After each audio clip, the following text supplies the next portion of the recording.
لله رب العالمين اللهم صل وسلم وبارك على سيدنا محمد وعلى آل سيدنا ومولانا محمد كما صليت وسلمت وباركت على سيدنا إبراهيم وعلى آل سيدنا إبراهيم في العالمين إنك حميد مجيد. ബഹുമാനപ്പെട്ട സഹോദരന്മാരെ, കഴിഞ്ഞ ക്ലാസുകളിൽ നാം ചർച്ച ചെയ്തത് നിസ്കാരത്തിന്റെ നിർവചനവും അതുമായി ബന്ധപ്പെട്ട ഒന്ന് രണ്ട് കാര്യങ്ങളുമാണ്. ബഹുമാനപ്പെട്ട ഇമാം സൈനുദ്ദീൻ മഖ്ദൂം റളിയല്ലാഹു അൻഹു നിസ്കാരത്തെ സംബന്ധിച്ച് അതിന്റെ നിബന്ധനകൾ പറയുന്നതിന്റെ മുന്നേ നിസ്കാരം അത് ഫർളാക്കാനുണ്ടായ സാഹചര്യവും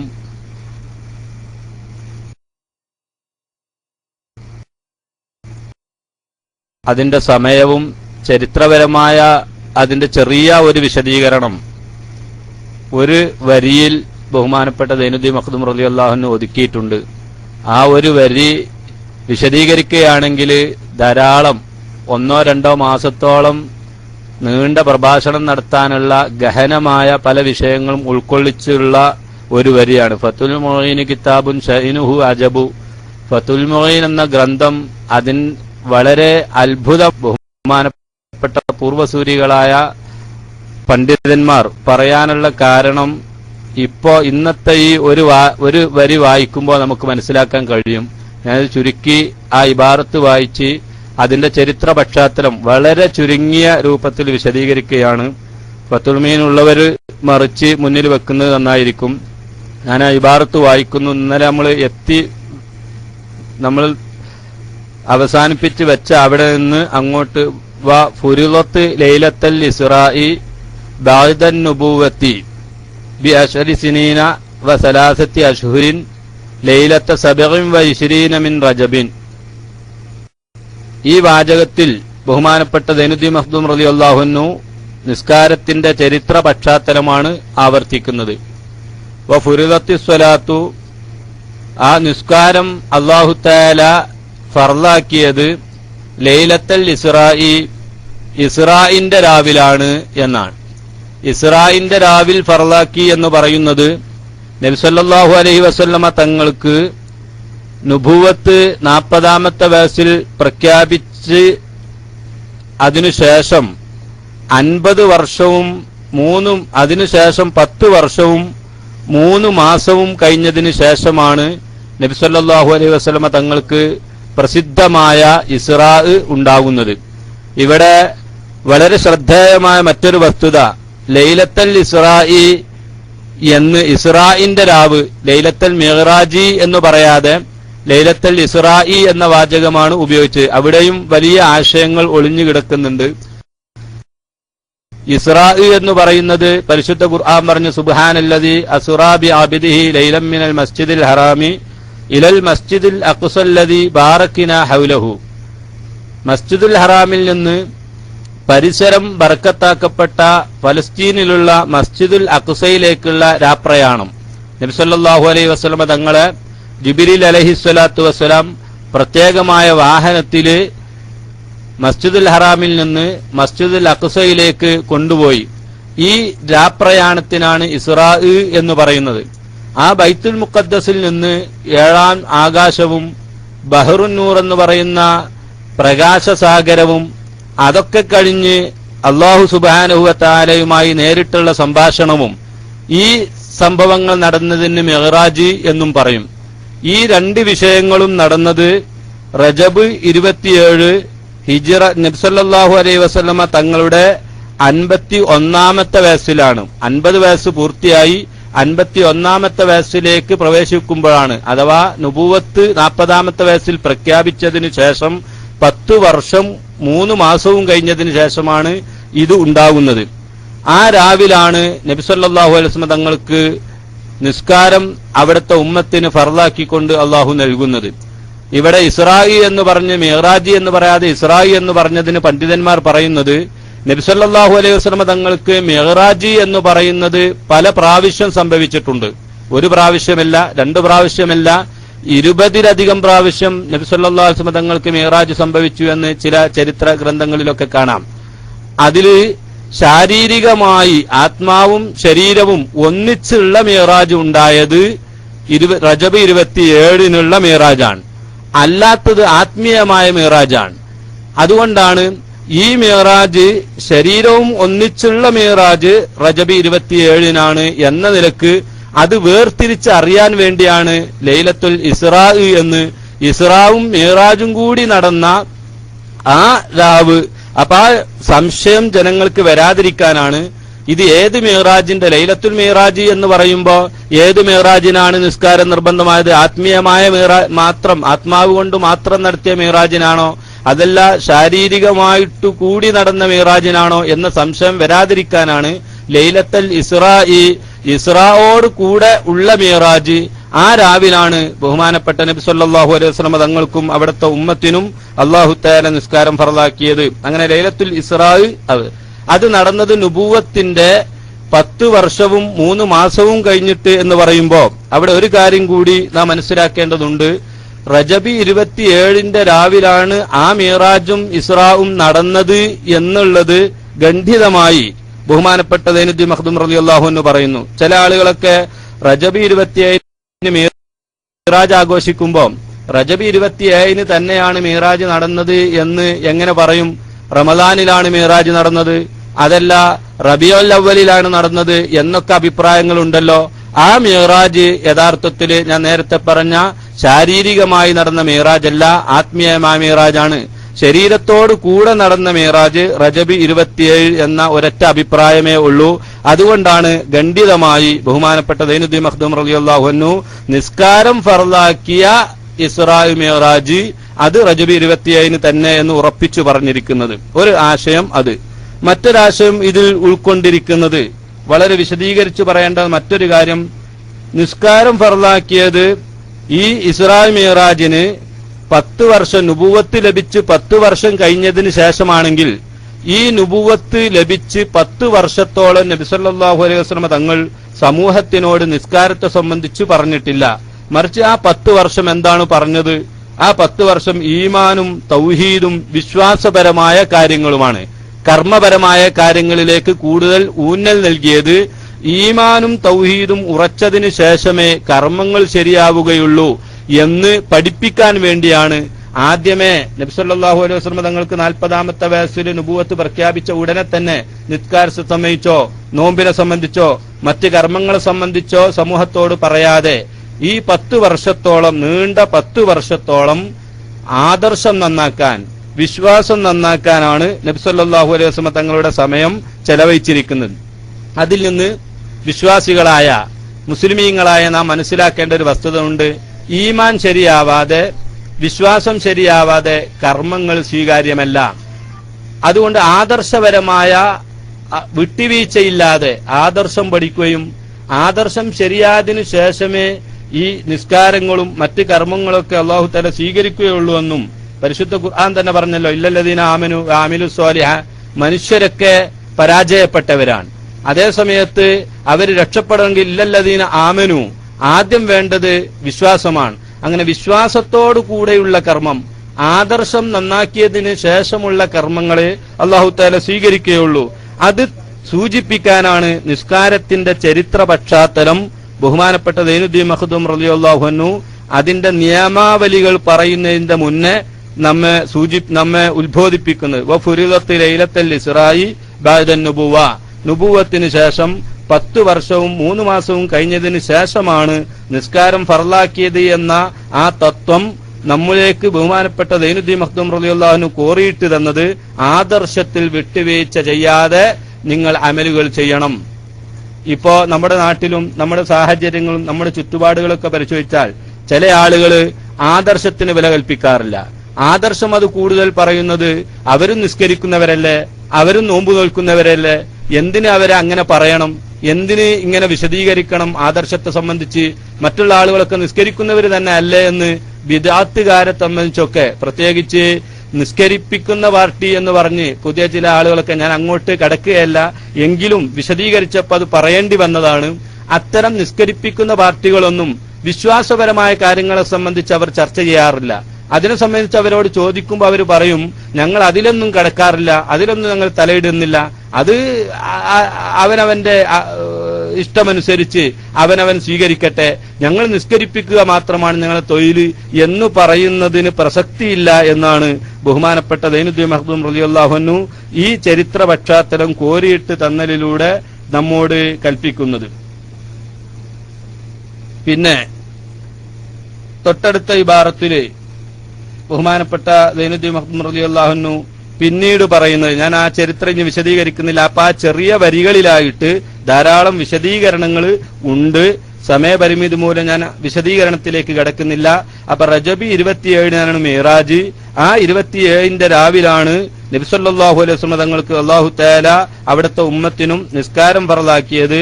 നബി തങ്ങൾ ഇസ്രാ മിഅ്റാജിന് പോകുമ്പോൾ ഉണ്ടായ കുറെ കാര്യങ്ങളുണ്ട്. മിഅ്റാജ് തൊട്ടടുത്ത് നമുക്ക് കഴിഞ്ഞുപോയി. മസ്ജിദുൽ ഹറാമിൽ നിന്ന് പരിസരം ബർക്കത്താക്കപ്പെട്ട മസ്ജിദുൽ അഖ്സയിലേക്കാണ് നബി സല്ലല്ലാഹു അലൈഹി വസല്ലം തങ്ങളെ ആദ്യം കൊണ്ടുപോയത്. ഈ പരിസരം ബർക്കത്താക്കപ്പെട്ടത് എന്ന് പറയുന്നതിന് ഇമാം ഫഖ്റുദ്ദീൻ റാസി റളിയല്ലാഹു അൻഹു വിശദീകരിക്കുന്നത് അവിടെ മഹാത്മാക്കളുടെ സാന്നിധ്യമുണ്ട് എന്നുള്ളത് കൊണ്ടാണ്. അല്ലദീ ബാറക്കിന ഹൗലഹു, മസ്ജിദുൽ അഖ്സയുടെ പരിസരം ബർക്കത്താക്കപ്പെട്ടതാണ് എന്ന് പറഞ്ഞത്. അമ്പിയാക്കന്മാരുടെ ഖബറുകളെ കൊണ്ട്, മഹത്തുക്കളുടെ ഖബറുകളെ കൊണ്ട്, മഹാത്മാക്കളുടെ ഖബറുകളെ കൊണ്ട് അവിടെ സാന്നിധ്യമുള്ളത് കൊണ്ട് ബറക്കത്തുണ്ട്. അവിടെ അതുകൊണ്ടാണ് അങ്ങോട്ട് പോയി പിന്നെ അവിടെ നിന്ന് 7-ാം ആകാശത്തിലേക്ക് യാത്ര തിരിച്ചത് എന്ന്. പോകുന്ന സമയത്ത് നബി സല്ലല്ലാഹു അലൈഹി വസല്ലം തങ്ങൾ മൂസാ നബി അലൈഹി സ്വലാത്തു വസ്സലാമിന്റെ ഖബറിന്റെ അരികിലൂടെയാണ് ബഹുമാനപ്പെട്ട ജിബ്രീൽ അലൈഹി സ്വലാത്തു വസ്സലാം നബി സല്ലല്ലാഹു അലൈഹി വസല്ലം തങ്ങളെ കൊണ്ടുപോയത്. മറർത്തു റഅയ്തു മൂസ ഖായിമൻ യുസല്ലി ഫീ ഖബരിഹി, ഞാൻ ഇസ്രായിന് ബൈത്തുൽ മുഖദ്ദസിലേക്ക് പോകുന്ന വഴിയിൽ മൂസ നബി അലൈഹി സ്വലാത്തു വസ്സലാമിന്റെ ഖബറിന്റെ അരികിൽ കൂടി പോയി.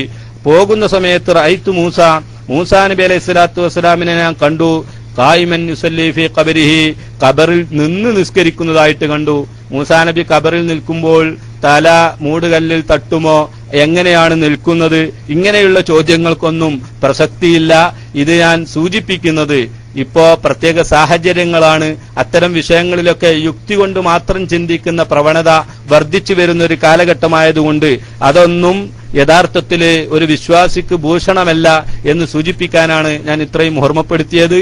അങ്ങനെ ആ നബി സല്ലല്ലാഹു അലൈഹി വസല്ലം തങ്ങള് ഓരോ ആകാശത്ത് ചെല്ലുമ്പോഴും മരണപ്പെട്ടുപോയ ബഹുമാനപ്പെട്ട അംബിയ മുർസലുകള് വാനലോകത്ത് നബി സല്ലല്ലാഹു അലൈഹി വസല്ലം തങ്ങളെ സ്വീകരിക്കാനുണ്ടായിരുന്നു എന്നും അവരൊക്കെ പരസ്പരം സംസാരിക്കുകയും ചർച്ചകൾ നടത്തുകയും ചെയ്തു എന്നൊക്കെ ഇസ്രാവുമായി ബന്ധപ്പെട്ട വിഷയങ്ങളാണ്. ഇതൊക്കെ ഒരു നിസ്കരിക്കുന്ന മനുഷ്യൻ, കാരണം ആ രാത്രിയിലാണ് നമുക്ക് നിസ്കാരം ഫർളാക്കിയത് എന്ന നിലക്ക് ഒരു നിസ്കരിക്കുന്ന വിശ്വാസിയായ മനുഷ്യന് എപ്പോഴും ഇത്തരം ചരിത്ര സത്യങ്ങളിൽ ഒരു ശ്രദ്ധ ഉണ്ടാവണം എന്ന് സൂചിപ്പിക്കാനാണ് ബഹുമാനപ്പെട്ട സൈനുദ്ദീൻ മഖ്ദൂം റളിയല്ലാഹു അൻഹു ഫതുൽ മുഈനിൽ നിസ്കാരത്തിന്റെ മസ്അലകൾ പറയുന്നതിന്റെ മുന്നേ ഈ വിഷയം ബോധപൂർവം കോറിയിട്ടത് എന്ന് നാം മനസ്സിലാക്കണം. കൂട്ടത്തിൽ ഒരു കാര്യം കൂടി ഞാൻ ഓർമ്മപ്പെടുത്തുന്നു. ഇസ്രായിന്റെ രാത്രിയാണ് നിസ്കാരം ഫർളാക്കിയത് എന്ന് പറഞ്ഞതിലൂടെ സൈനുദ്ദീൻ മഖ്ദൂം റളിയല്ലാഹു അൻഹു നിസ്കാരത്തിന്റെ വലിയൊരു മഹത്വം നമ്മെ ബോധ്യപ്പെടുത്തുകയാണ്. കാരണം മറ്റുള്ള ഇബാദത്തുകളൊക്കെ ജിബ്രീൽ അലൈഹിസ്സലാത്തു വസ്സലാം എന്ന മലക്ക് മുഖേന അല്ലാഹു തആല നബി തങ്ങൾക്ക് ഇങ്ങോട്ട് കൊടുത്തയച്ചതാണ്. അതേസമയം നിസ്കാരം അങ്ങനെയല്ല. അല്ലാഹു പ്രത്യേകം ജിബ്രീൽ അലൈഹിസ്സലാത്തു വസ്സലാം എന്ന ആളെ ക്ഷണിക്കാൻ വേണ്ടി നബി തങ്ങളുടെ അടുക്കലേക്ക് പറഞ്ഞയക്കുകയാണ്. എന്നിട്ട് നബി തങ്ങളെ കൂട്ടി അള്ളാഹുവിന്റെ അടുക്കലേക്ക് അങ്ങോട്ട് കൊണ്ടുപോയി. ആ കൊണ്ടുപോവാൻ പ്രത്യേക വാഹനവും. അപ്പോ ഒരാളെ ക്ഷണിക്കുമ്പോ ആ ആളുകളെ ക്ഷണിക്കാൻ വേണ്ടി ആളെ പറഞ്ഞയക്കുമ്പോ അദ്ദേഹത്തിന്റെ അടുക്കൽ വണ്ടി കൊടുത്തയക്കുന്നതും ഒക്കെ ഈ മസ്അലകളിൽ നിന്ന് നല്ല കാര്യമാണ് എന്നും സുന്നത്താണ് എന്നൊക്കെ ബഹുമാനപ്പെട്ട പണ്ഡിതന്മാര് പറയാറുണ്ട്. അത് എന്റെ പ്രിയപ്പെട്ട ശ്രോതാക്കൾ മനസ്സിലാക്കുക. നമ്മൾ ഒരാളെ പ്രത്യേകമായിട്ട് നമ്മുടെ വീട്ടിലേക്ക് ക്ഷണിക്കുമ്പോൾ അയാൾക്ക് വരാനുള്ള സൗകര്യം കൂടി നാം ചെയ്തു കൊടുക്കേണ്ടതാണ്. അതൊക്കെ മസ്അല പറയുമ്പോൾ അതൊക്കെ പറയണല്ലോ. അതുപോലെ ഒരാൾ ആദരപൂർവ്വം നമ്മൾ ക്ഷണിച്ച് അദ്ദേഹം നമ്മളെ വീട്ടിൽ നിന്ന് പോകുമ്പോ നബി സല്ലല്ലാഹു അലൈഹി വസല്ലം തങ്ങൾക്ക് അല്ലാഹു തആല നമ്മുടെ ഉമ്മത്തിന് കൂടി 5 വഖ്ത് നിസ്കാരം സമ്മാനമായി കൊടുത്തതുപോലെ വീട്ടിലേക്ക് ക്ഷണിച്ച് അവര് നമ്മൾ സന്തോഷത്തോടുകൂടെ പറഞ്ഞയക്കുമ്പോൾ അവർക്കൊരു ഹദിയ സമ്മാനം കൊടുക്കുന്നതും സുന്നത്താണ് എന്നൊക്കെ ഈ ഫതുഹുൽ മുഈനിന്റെ ഈ ഇബാറത്തിൽ നിന്ന് നമുക്ക് മനസ്സിലാക്കാവുന്നതാണ്. അങ്ങനെ മസലകൾ പറയുമ്പോൾ നമ്മുടെ നിസ്കാരത്തിന്റെ മസല പറയാൻ വൈകും, ഞാൻ അങ്ങോട്ട് കൂടുതൽ പ്രവേശിക്കുന്നില്ല. അപ്പൊ ഞാൻ പറയുന്നത് പ്രത്യേകം നബി സല്ലല്ലാഹു അലൈഹി വസല്ലം തങ്ങളെ അങ്ങോട്ട് ക്ഷണിച്ചുകൊണ്ട് കൊടുത്ത സമ്മാനമാണ് നിസ്കാരം എന്ന നിലക്ക് മറ്റുള്ള ഇബാദത്തിനേക്കാൾ വലിയ പ്രത്യേകത അതിനുണ്ട്. അതുകൊണ്ടാണ് ശരീരം കൊണ്ട് ചെയ്യുന്ന ഇബാദത്തുകളിൽ വെച്ച് ഏറ്റവും പ്രധാനപ്പെട്ടതാണ് നിസ്കാരം എന്ന് പറയാനുള്ള കാരണം. എന്നിട്ട് ബഹുമാനപ്പെട്ട നബി സല്ലല്ലാഹു അലൈഹി വസല്ലം തങ്ങൾ തിരിച്ചു വന്ന് അന്ന് സുബഹി നിർബന്ധമായിട്ടില്ല. നിർബന്ധം തുടങ്ങുന്നത് ലുഹുർ മുതൽക്കാണ്. നബി സല്ലല്ലാഹു അലൈഹി വസല്ലം തങ്ങൾക്ക് ലുഹുറിന് ജിബ്രീൽ അലൈഹിസ്സലാത്തു വസ്സലാം വന്നു, ഇമാമത്ത് നിന്നു, ലുഹുറിന്റെ നിസ്കാരം കാണിച്ചു കൊടുത്തു, രൂപം കാണിച്ചു കൊടുത്തു. അസറിന്റെ സമയത്ത് അസറിന്റെ രൂപം കാണിച്ചു കൊടുത്തു. മഗ്രിബിന്റെ സമയമായപ്പോൾ ജിബ്രീൽ വന്ന് മഗ്രിബിന്റെ രൂപം കാണിച്ചു കൊടുത്തു. ഇശാഇന്റെ സമയമായപ്പോൾ ഇശാഇന്റെ രൂപം കാണിച്ചു കൊടുത്തു. പിന്നെ സുബഹിന്റെ സമയം വന്നപ്പോൾ സുബഹിന്റെതും കാണിച്ചു കൊടുത്തു. അപ്പൊ ആദ്യം ഇസ്രാ മീറാജ് കഴിഞ്ഞ് തിരിച്ചു വന്ന അന്ന് സുബഹി നിർബന്ധമായിട്ടില്ല. ആ ചരിത്രമാണ് തൊട്ടടുത്ത് പറഞ്ഞ വലം തജ്ബ് സുബുഹു യൗമി തിൽക്കൽ ലൈല. ആ ഇസ്രാ മീറാജ് നടന്ന ആ രാവ്, തിരിച്ചു വന്ന ആ രാവ് പ്രഭാതമായപ്പോഴുള്ള സുബഹി നിർബന്ധമാവാത്തത് കൊണ്ട് അന്ന് സുബഹി ഉണ്ടായിട്ടില്ല. ലി ആദമിൽ അൽമി ബി കൈഫിയത്തിഹാ, കാരണം നിസ്കാരത്തിന്റെ രൂപങ്ങളൊക്കെ അല്ലാഹു തആല ജിബ്രീൽ അലൈഹിസ്സലാത്തു വസ്സലാമിനെ വിട്ട് പഠിപ്പിച്ചു കൊടുക്കുന്നത് ലുഹുർ മുതൽക്കാണ് എന്ന നിലക്ക് ലുഹുർ മുതൽക്കാണ് നിർബന്ധമായി തുടങ്ങിയത്. ആ വിഷയമാണ് തൊട്ടടുത്ത ഇബാറത്തിൽ പറഞ്ഞത്. എന്നിട്ട് പറയുന്നു ഇന്നമാ തജ്ബിൽ മക്തൂബത്തു, ഈ 5 വഖ്ത് നിസ്കാരം നിർബന്ധമാകുന്നത് അലാ കുല്ലി മുസ്ലിമിൻ മുകല്ലഫിൻ താഹിരിൻ. ഈ നിസ്കാരം നിർബന്ധമാവാനുള്ള നിബന്ധന ഒന്ന് മുസ്ലിമാവണം. മുസ്ലിമായ ആളുകൾക്കാണ് നിർബന്ധമാകുന്നത് നേർക്ക് നേരെ, പ്രാഥമികമായി പ്രഥമമായി നിർബന്ധമാകുന്നത്. അതേസമയത്ത് മുസ്ലിമിനാണ് നിർബന്ധമാകുക എന്ന് പറയുമ്പോൾ അവിടെ ആദ്യമേ കാഫിറായ ആള്, കാഫിരീങ്ങൾക്ക് പ്രഥമമായിട്ട് നിസ്കാരം നിർബന്ധമാകുന്നില്ല. അവരോട് പ്രഥമമായി തേടുന്നത് ഈമാനാണ്. കാരണം ഞാൻ നേരത്തെ പറഞ്ഞു, ഈമാനില്ലാതെ അമലുകളൊന്നും സഹിയാവുകയില്ല. നിസ്കാരം, നോമ്പ് അതുപോലുള്ള കർമ്മങ്ങളൊന്നും ഈമാനില്ലാത്തവരിൽ നിന്ന് സഹിയാകുന്നതല്ല. അതുകൊണ്ട് തന്നെ നിസ്കാരം കാഫിരീങ്ങളോട് പ്രഥമമായിട്ട് തേടുന്നില്ല. അതേസമയത്ത് ആ നിസ്കാരം നിർവഹിക്കാനും സഹിയാകാനുമുള്ള നിബന്ധനയാകുന്ന ഈമാൻ അവരോട് അല്ലാഹു തആല തേടുന്നുണ്ട്. ആ നിലക്ക് ഈമാൻ ആയിക്കൊണ്ട് നിസ്കാരം സഹിയാകാനുള്ള അവസരമുണ്ടാക്കണമെന്ന് അവരോട് കൽപ്പന ഉള്ളതുകൊണ്ട് ആ അവസരം ഉണ്ടാക്കാതെ നിസ്കാരം നഷ്ടപ്പെടുത്തി എന്ന നിലക്ക് ആഖിറത്തിൽ കാഫിരീങ്ങൾക്ക് നിസ്കാരം ഒഴിവാക്കിയതിന്റെ കുറ്റം കിട്ടും. നേർക്ക് നേരെ ഇവിടെ നിസ്കാരം അവരോട് തേടുന്നില്ല. അങ്ങനെ നേർക്ക് നേരെ നിസ്കാരം തേടാത്തതുകൊണ്ട് ഒരു മുസ്ലിം രാഷ്ട്രത്തില് കോടതിയിലുള്ള ജഡ്ജിക്ക് നിസ്കാരം ഒഴിവാക്കിയതിന്റെ പേരില് കാഫിരീങ്ങളുടെ മേൽ ശിക്ഷാ നടപടി എടുക്കാനുള്ള അനുമതി ഇല്ല. അതേസമയത്ത് ഒരു മുസ്ലിം, നിസ്കാരം നിർബന്ധമുള്ള മുസ്ലിം, അവൻ നിസ്കാരം ഉപേക്ഷിച്ചാൽ അതിന് ശിക്ഷാ നടപടി എടുക്കാൻ മുസ്ലിം രാഷ്ട്രത്തിലുള്ള ഇമാമിന്, കോടതിയിലുള്ള ജഡ്ജിക്ക് അധികാരമുണ്ട്. ആ അധികാരം കാഫിറിന്റെ മേലില്ല. ഇതാണ് വ്യത്യാസം. കാഫിറിന് നിസ്കാരം നിർബന്ധമില്ല എന്ന് പറഞ്ഞതുകൊണ്ട് ഉദ്ദേശിക്കുന്നത് അതാണ്.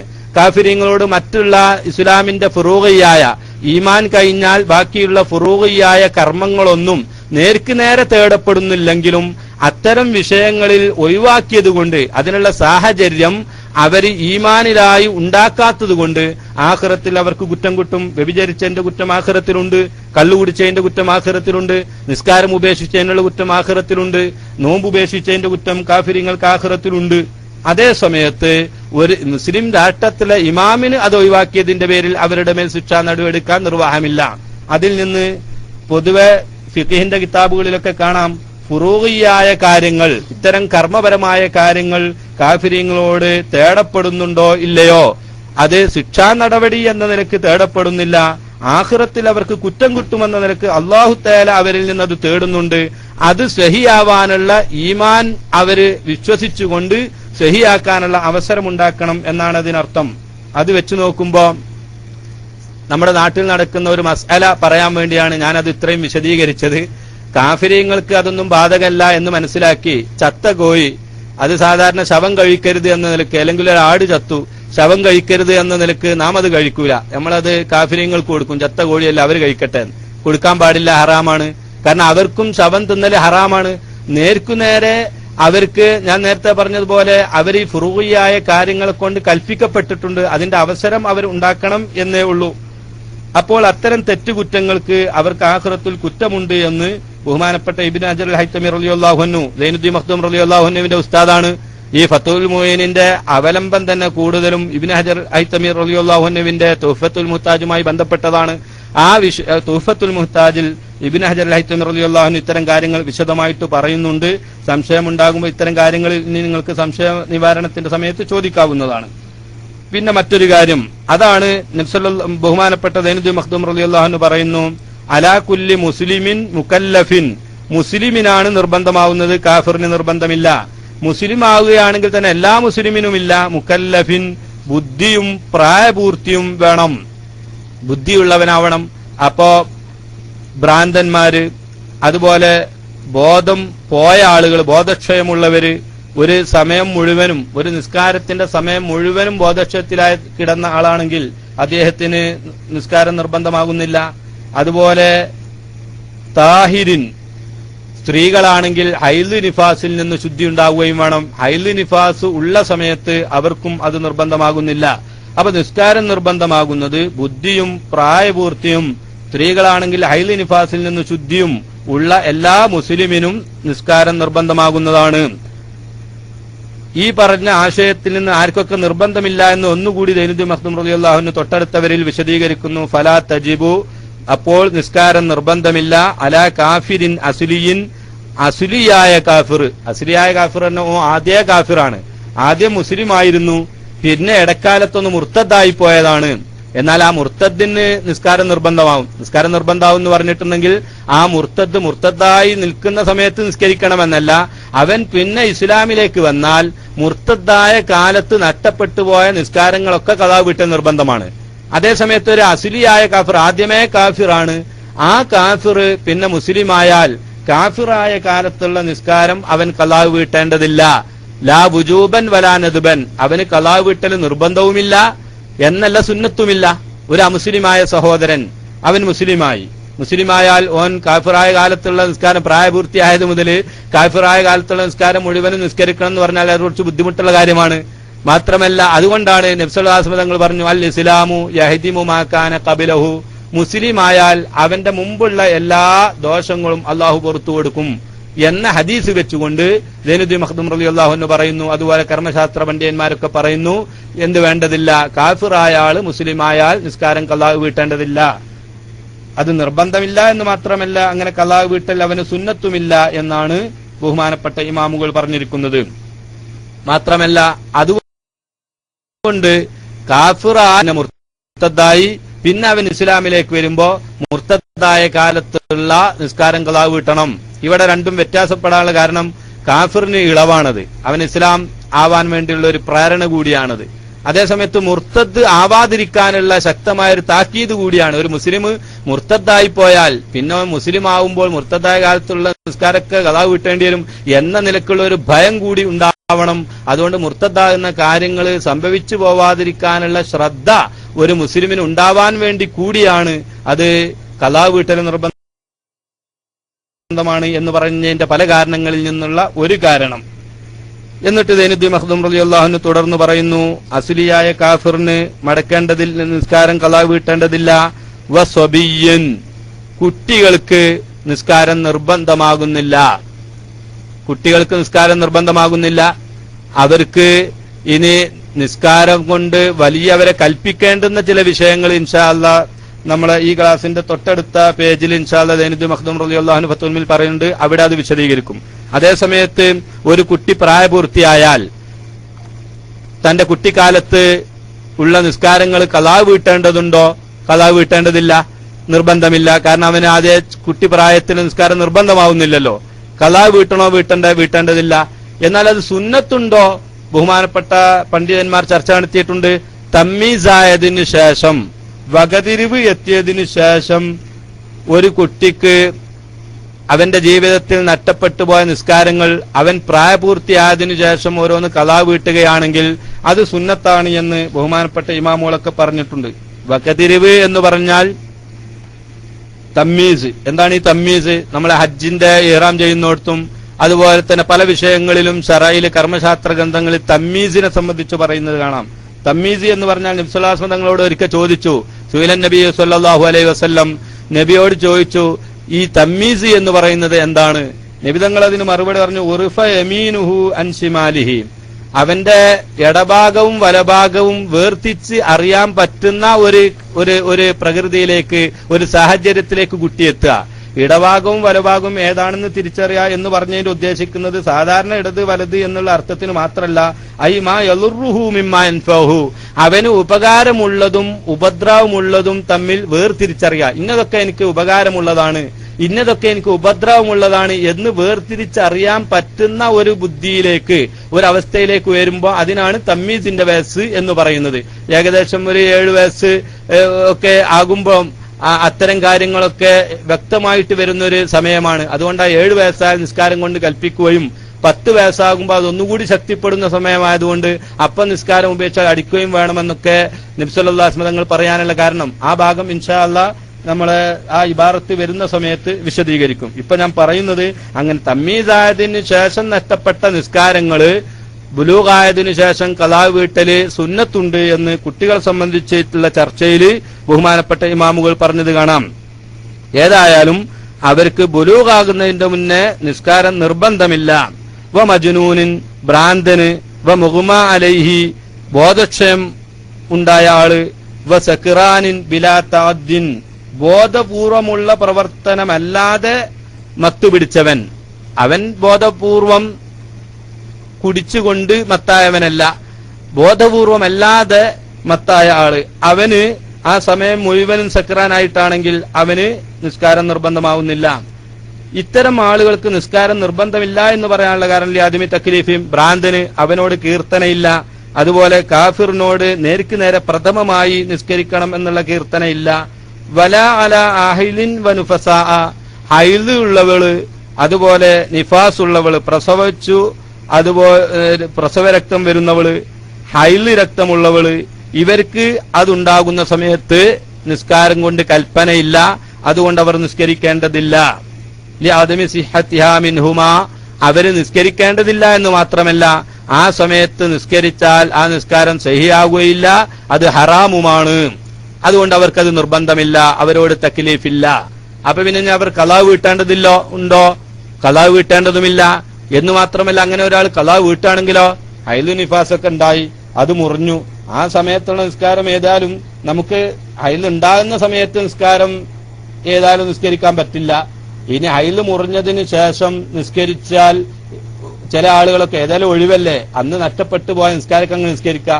പ്രത്യേകിച്ച് ഇനി റമദാനു ഷരീഫാണ് വരുന്നത്, റമദാനിൽ ഹൈദ് ഉണ്ടായി, അങ്ങനെ ആദ്യത്തെ 10 സമയത്ത് ഹൈദ് ഉണ്ടായി, രണ്ടാമത്തെ 10 ഹൈദൊക്കെ മുറിഞ്ഞു, എന്നാൽ ആദ്യത്തെ 10 റമദാനിലെ ഒരു ഫർദിന് 50 ഫർദിന്റെ കൂലിയല്ലേ എന്ന നിലക്ക് ആ നഷ്ടപ്പെട്ടു പോയതൊക്കെ ഒന്ന് ഖളാ വീട്ടാ എന്ന് വിചാരിച്ച് ഖളാ വീട്ടാൻ തുനിഞ്ഞാലോ ബഹുമാനപ്പെട്ട പണ്ഡിതന്മാർ പറയുന്നത് ഖളാ വീട്ടിയാൽ ആ നിസ്കാരം ശരിയാവുകയില്ല എന്ന് മാത്രമല്ല ഖളാ വീട്ടൽ ഹറാമാണ്.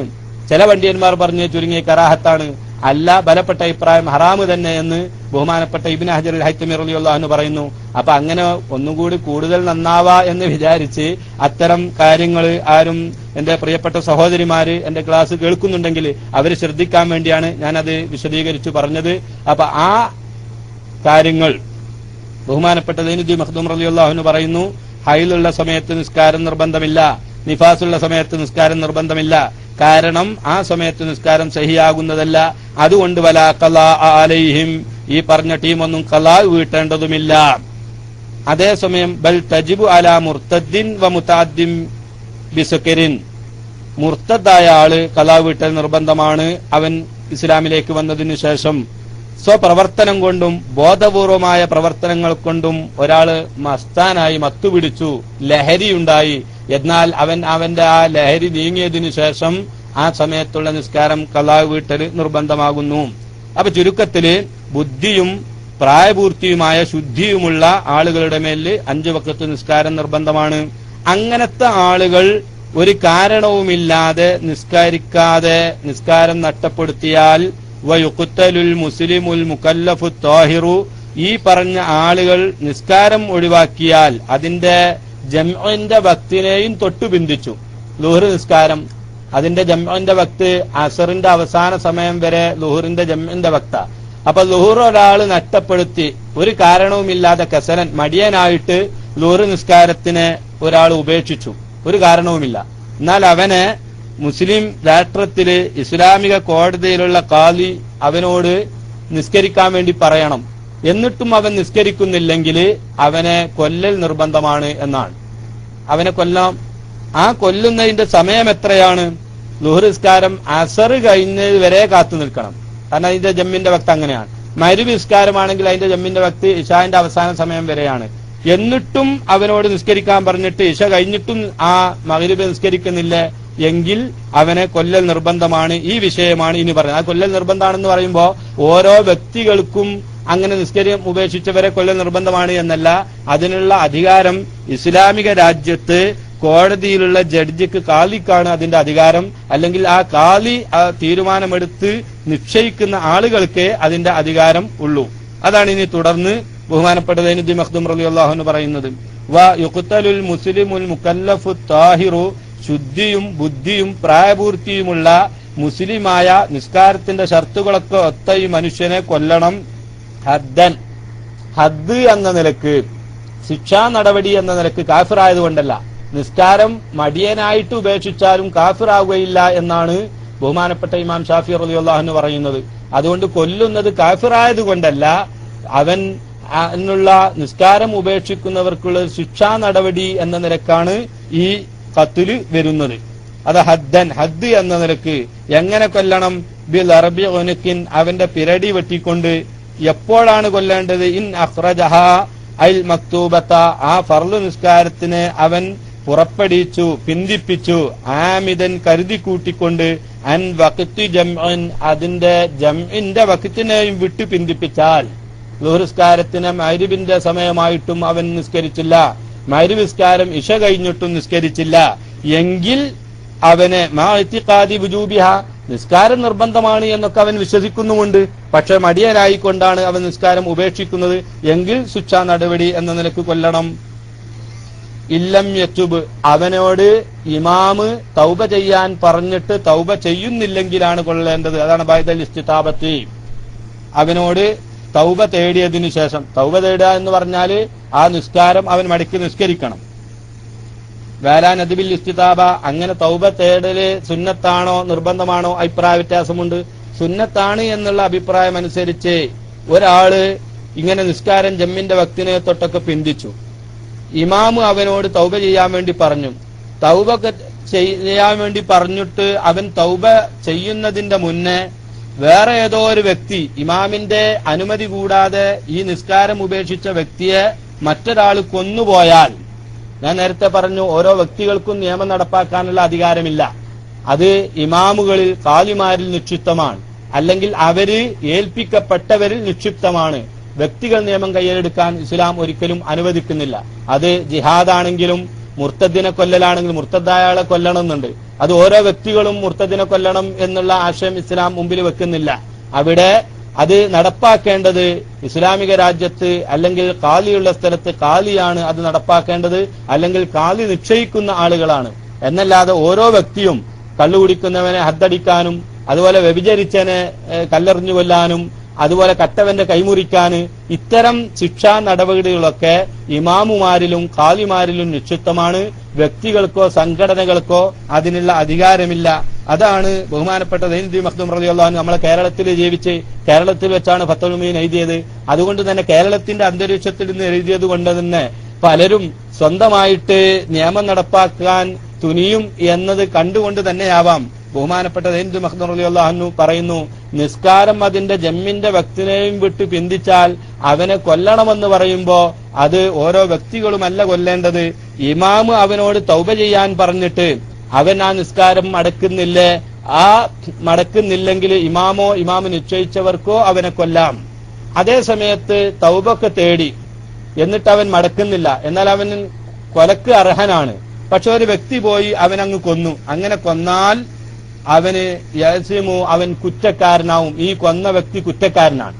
പിന്നെ കൊല്ലപ്പെട്ട വ്യക്തി കൊലക്ക് അർഹനായതുകൊണ്ട് ഇമാമിന്റെ അനുമതി ലഭിക്കുന്നതിന്റെ മുന്നേ കൊന്നതുകൊണ്ട് ഓന് ഖിസാസ് എന്ന് പറയുന്ന പ്രതിക്രിയ ഇല്ല എങ്കിലും അവൻ കുറ്റക്കാരനാണ് എന്ന് ബഹുമാനപ്പെട്ട ദൈഞ്ചു മഖ്ദൂം റളിയല്ലാഹു അൻഹു. അതേ സമയത്ത് തൗബ തേടുന്നതിന്റെ മുന്നേ ഈ നിസ്കാരം ഉപേക്ഷിച്ച ഒരു വ്യക്തിയെ മറ്റൊരു വ്യക്തി പോയി കൊന്നാൽ ആ വ്യക്തിയെ ഈ കൊല്ലപ്പെട്ട വ്യക്തിക്ക് പകരം പ്രതിക്രിയ എന്ന നിലയ്ക്ക് തിരിച്ചു കൊല്ലണം എന്നാണ് ഇസ്ലാമിക കർമ്മശാസ്ത്രം, ഇസ്ലാമിക ശരീഅത്തിന്റെ വിധി എന്നുള്ള വിശദീകരണം ബഹുമാനപ്പെട്ട ദൈഞ്ചു മഖ്ദൂം റളിയല്ലാഹു അൻഹു പറയുന്നു. വഅലാ നദിബിൽ ഇസ്തിതാബത്തി, അങ്ങനെ തൗബ തേടൽ സുന്നത്താണ് എന്ന അഭിപ്രായം അനുസരിച്ച് തൗബ തേടിയതിനു ശേഷം അവൻ തൗബ ചെയ്യുന്നതിന്റെ മുന്നെയായിട്ട് ഒരു വ്യക്തി അവനെ കൊന്നാൽ പ്രതിക്രിയ എന്ന നിലക്ക് ലായലുമനുമൻ ഖതലഹു, അവനെ കൊന്നവനെ പ്രതിക്രിയ എന്ന നിലക്ക് കൊല്ലേണ്ടതില്ലെങ്കിലും ലാകിന്നഹു യസിമു, അവൻ കുറ്റക്കാരനാണ്. ഒരാളെ കൊന്നു എന്നുള്ള കുറ്റത്തിന് ആഖിറത്തിൽ ഇസ്ലാമിക ശരീഅത്ത് പ്രകാരം അള്ളാഹു അവനെ ശിക്ഷിക്കുന്നതാണ്. അപ്പൊ കട്ടവന്റെ കൈമുറിക്ക, കട്ടവൻ കൈമുറിക്കാൻ അവകാശപ്പെട്ടവനാണെങ്കിലും വ്യക്തി പോയി കൈമുറിച്ചാൽ ഒരു മനുഷ്യന്റെ കൈമുറിച്ചു എന്നുള്ളതിന്റെ കുറ്റം ആഖിറത്തിൽ അള്ളാഹു അവന് നൽകുന്നതാണ്. അതുപോലെ തന്നെ കള്ളു കുടിച്ചവനെ ഹദ്ദടിക്കലുണ്ട്, ശിക്ഷാ നടപടിയുണ്ട്. വ്യഭിചരിച്ചവനെ കല്ലെറിയുക എന്ന ശിക്ഷാ നടപടിയുണ്ട്. അതൊക്കെ വ്യക്തികൾ നിയമം കയ്യിലെടുത്തു പോയാൽ അവര് വ്യഭിചരിച്ച ആൾ ശിക്ഷാ നടപടിക്ക് അവകാശപ്പെട്ടവനാണെങ്കിലും ഈ ചെയ്തവന് അത് അധികാരമില്ലാത്തത് കൊണ്ട് അവൻ ആഖിറത്തിൽ അതിന്റെ കുറ്റം കിട്ടുന്നതാണ്. ലാകിന്നഹു യസിമു, അവൻ കുറ്റക്കാരനാവുന്നതാണ്. ഇനി ഇപ്പൊ ഈ പറഞ്ഞതൊക്കെ അവൻ നിസ്കാരം വാജിബാണ് എന്ന് വിശ്വസിച്ചു മടിയനായിക്കൊണ്ട് നിസ്കാരം ജമ്മിന്റെ വക്തിനെയും തൊട്ട് പിന്തിച്ചാലുള്ള ശിക്ഷാ നടപടിയാണ്. അതേസമയത്ത് വയുഖ്തലു കുഫ്റൻ, കാഫിറാണ് എന്ന നിലക്ക് കൊല്ലണം. ഇൻ തറക്കഹ ജാഹിദൻ വുജൂബഹ, നിസ്കാരത്തിന്റെ വുജൂബിയത്തിനെ ചോദ്യം ചെയ്തുകൊണ്ട് നിഷേധിച്ചുകൊണ്ട് നിസ്കാരം നിർബന്ധമൊന്നുമില്ല എന്ന് ഉള്ള നിലയിലാണ് ഉപേക്ഷിക്കുന്നത് എങ്കിൽ അവൻ കാഫിറാണ് എന്ന നിലക്ക് കൊല്ലണം. അവിടെയും ഞാൻ നേരത്തെ പറഞ്ഞ ശ്രദ്ധേയമാണ്. നിസ്കാരത്തിന്റെ വുജൂബിനെ നിഷേധിക്കുന്ന ആളുകളെ ഒരു വ്യക്തികൾക്ക് പോയി കൈകാര്യം ചെയ്യാൻ അവകാശമില്ല. ഇസ്ലാമിക രാജ്യമാണെങ്കിൽ അവിടുത്തെ സുൽത്താനിലും രാജാവിലും നിക്ഷിപ്തമാണ്. കാലി സമ്പ്രദായമുള്ളവർക്ക് നിശ്ചിതമായിരിക്കുന്ന അധികാരമുള്ള കാലികൾക്ക്, ജഡ്ജികൾക്കാണ് അതിന്റെ അധികാരമുള്ളത് എന്ന് പ്രത്യേകം ശ്രദ്ധിക്കേണ്ടതാണ്. അങ്ങനെ രണ്ട് രൂപത്തിലുള്ള ശിക്ഷാ നടപടി പറഞ്ഞു. ഒന്ന് ഹദ് എന്ന ശിക്ഷാ നടപടി എന്ന നിലക്ക് നിസ്കാരത്തിന്റെ വുജൂബിയത്തിനെ നിഷേധിക്കാതെ മടിയൻ എന്ന നിലക്ക് നിസ്കാരം ഉപേക്ഷിച്ചാൽ അവൻ കാഫിറാകുന്നില്ല. അതേസമയത്ത് ശിക്ഷാ നടപടി എന്ന നിലക്ക് കൊല്ലണം. അങ്ങനെ കൊന്നാൽ അവനെ കുളിപ്പിക്കേണ്ടതാണ്. ഓ മുസ്ലിം തന്നെയാണ്, അവനെ കുളിപ്പിക്കണം. അതുപോലെ കഫൻ ചെയ്യണം. മുസ്ലിമീങ്ങളെ മറമാടുന്ന സ്ഥലത്ത് മറമാടണം. നിസ്കാരത്തിന്റെ വുജൂബിയത്തിനെ നിഷേധിച്ച് കാഫിറായിക്കൊണ്ടാണ് കൊല്ലപ്പെട്ടത് എങ്കിൽ അവനെ കുളിപ്പിക്കേണ്ടതില്ല. അതുപോലെ അവന്റെ പേരിൽ നിസ്കരിക്കേണ്ടതില്ല. അവനെ മുസ്ലിമീങ്ങളെ മറമാടുന്ന സ്ഥലത്ത് മറമാടാനും പാടില്ല. അതാ ഫലാ യുഗ്സലു വലാ യുസല്ല അലൈഹി, അവന്റെ കുളിപ്പിക്കപ്പെടേണ്ട, അവന്റെ പേരിൽ നിസ്കരിക്കേണ്ടതും ഇല്ല. ഇത് നിസ്കാരത്തിന്റെ ഗൗരവത്തിനെ സൂചിപ്പിക്കുന്നതാണ്. ഇത്തരം കാര്യങ്ങൾ നമ്മൾ വളരെ ലാഘവത്തോടുകൂടി കാണേണ്ടതല്ല. നിസ്കാരം മുസ്ലിം സമുദായം വളരെ ശ്രദ്ധയോടുകൂടി വളരെ ഗൗരവത്തോടുകൂടി കണക്കിലെടുക്കേണ്ടതാണ് നിസ്കാരം എന്നാണ് ഇത്രയും നാം വായിച്ച് അർത്ഥം വെച്ച ഇബാറത്തുകളിൽ നിന്ന് ബഹുമാനപ്പെട്ട ഇമാമുകൾ അതിന്റെ ഗൗരവത്തിനെ സൂചിപ്പിക്കാനാണ് ഇത്രയും വളരെ ഗൗരവത്തിൽ തന്നെ ഇതൊക്കെ പറഞ്ഞ ഈ മസലകളൊക്കെ നബി സല്ലല്ലാഹു അലൈഹി വസല്ലം തങ്ങളുടെ ഹദീസുകൾ അതിന് പിൻബലമുണ്ട്. അതൊക്കെ വിശദീകരിച്ചുകൊണ്ട് അതിൽ നിന്നുള്ള ഓരോ തെളിവുകളും ഫത്തുൽ മീൻ എന്ന് പറയുമ്പോൾ അത് വളരെ ഹ്രസ്വമായ പദങ്ങളിലൂടെ വിശാലമായ ആശയങ്ങൾ പ്രകാശിപ്പിക്കുന്ന ഗ്രന്ഥമായതുകൊണ്ട് ഓരോന്നിനും ഹദീസ് തെളിവ് ഇതിൽ എഴുതുന്നില്ല. അതേസമയത്ത് ഓരോന്നിനും ഹദീസിന്റെ തെളിവുകളുണ്ട്, പിൻബലങ്ങളുണ്ട്. അതനുസരിച്ചുള്ള വളരെ ഗണ്ഡിതമായ വളരെ യുക്തിപൂർവവുമായ നിയമാവലികളാണ് ഇതുവരെ നാം വായിച്ചിരിക്കുന്നത്. ഈ വായിച്ചതിൽ നിന്ന് തന്നെ നിസ്കാരത്തിന്റെ ഗൗരവം എന്റെ ശബ്ദം ശ്രവിക്കുന്ന എന്റെ പ്രിയപ്പെട്ട സഹോദരിമാര്, സഹോദരന്മാര്, ചെറുപ്പക്കാര് നിസ്കാരം ലാഘവത്തോടെ കാണേണ്ടതല്ല, തോന്നുമ്പോൾ നിസ്കരിക്കേണ്ടതല്ല. അതിന്റെ യഥാവിധി സമയമാവുമ്പോൾ വളരെ ഗൗരവത്തോടുകൂടി കണക്കിലെടുക്കേണ്ട ഒരു ഇബാദത്താണ് നിസ്കാരം.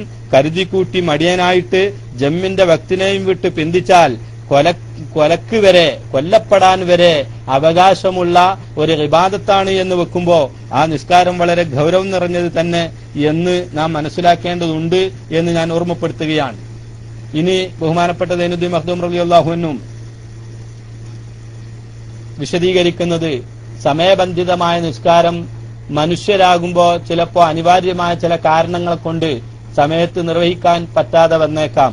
അങ്ങനെ വരുന്ന സമയത്ത് സമയം കഴിഞ്ഞല്ലോ, ഇനി നിസ്കരിക്കേണ്ടതില്ലല്ലോ എന്ന് വിചാരിക്കേണ്ടതില്ല. കാരണം നിസ്കാരം ഗൗരവമുള്ളതാണ്.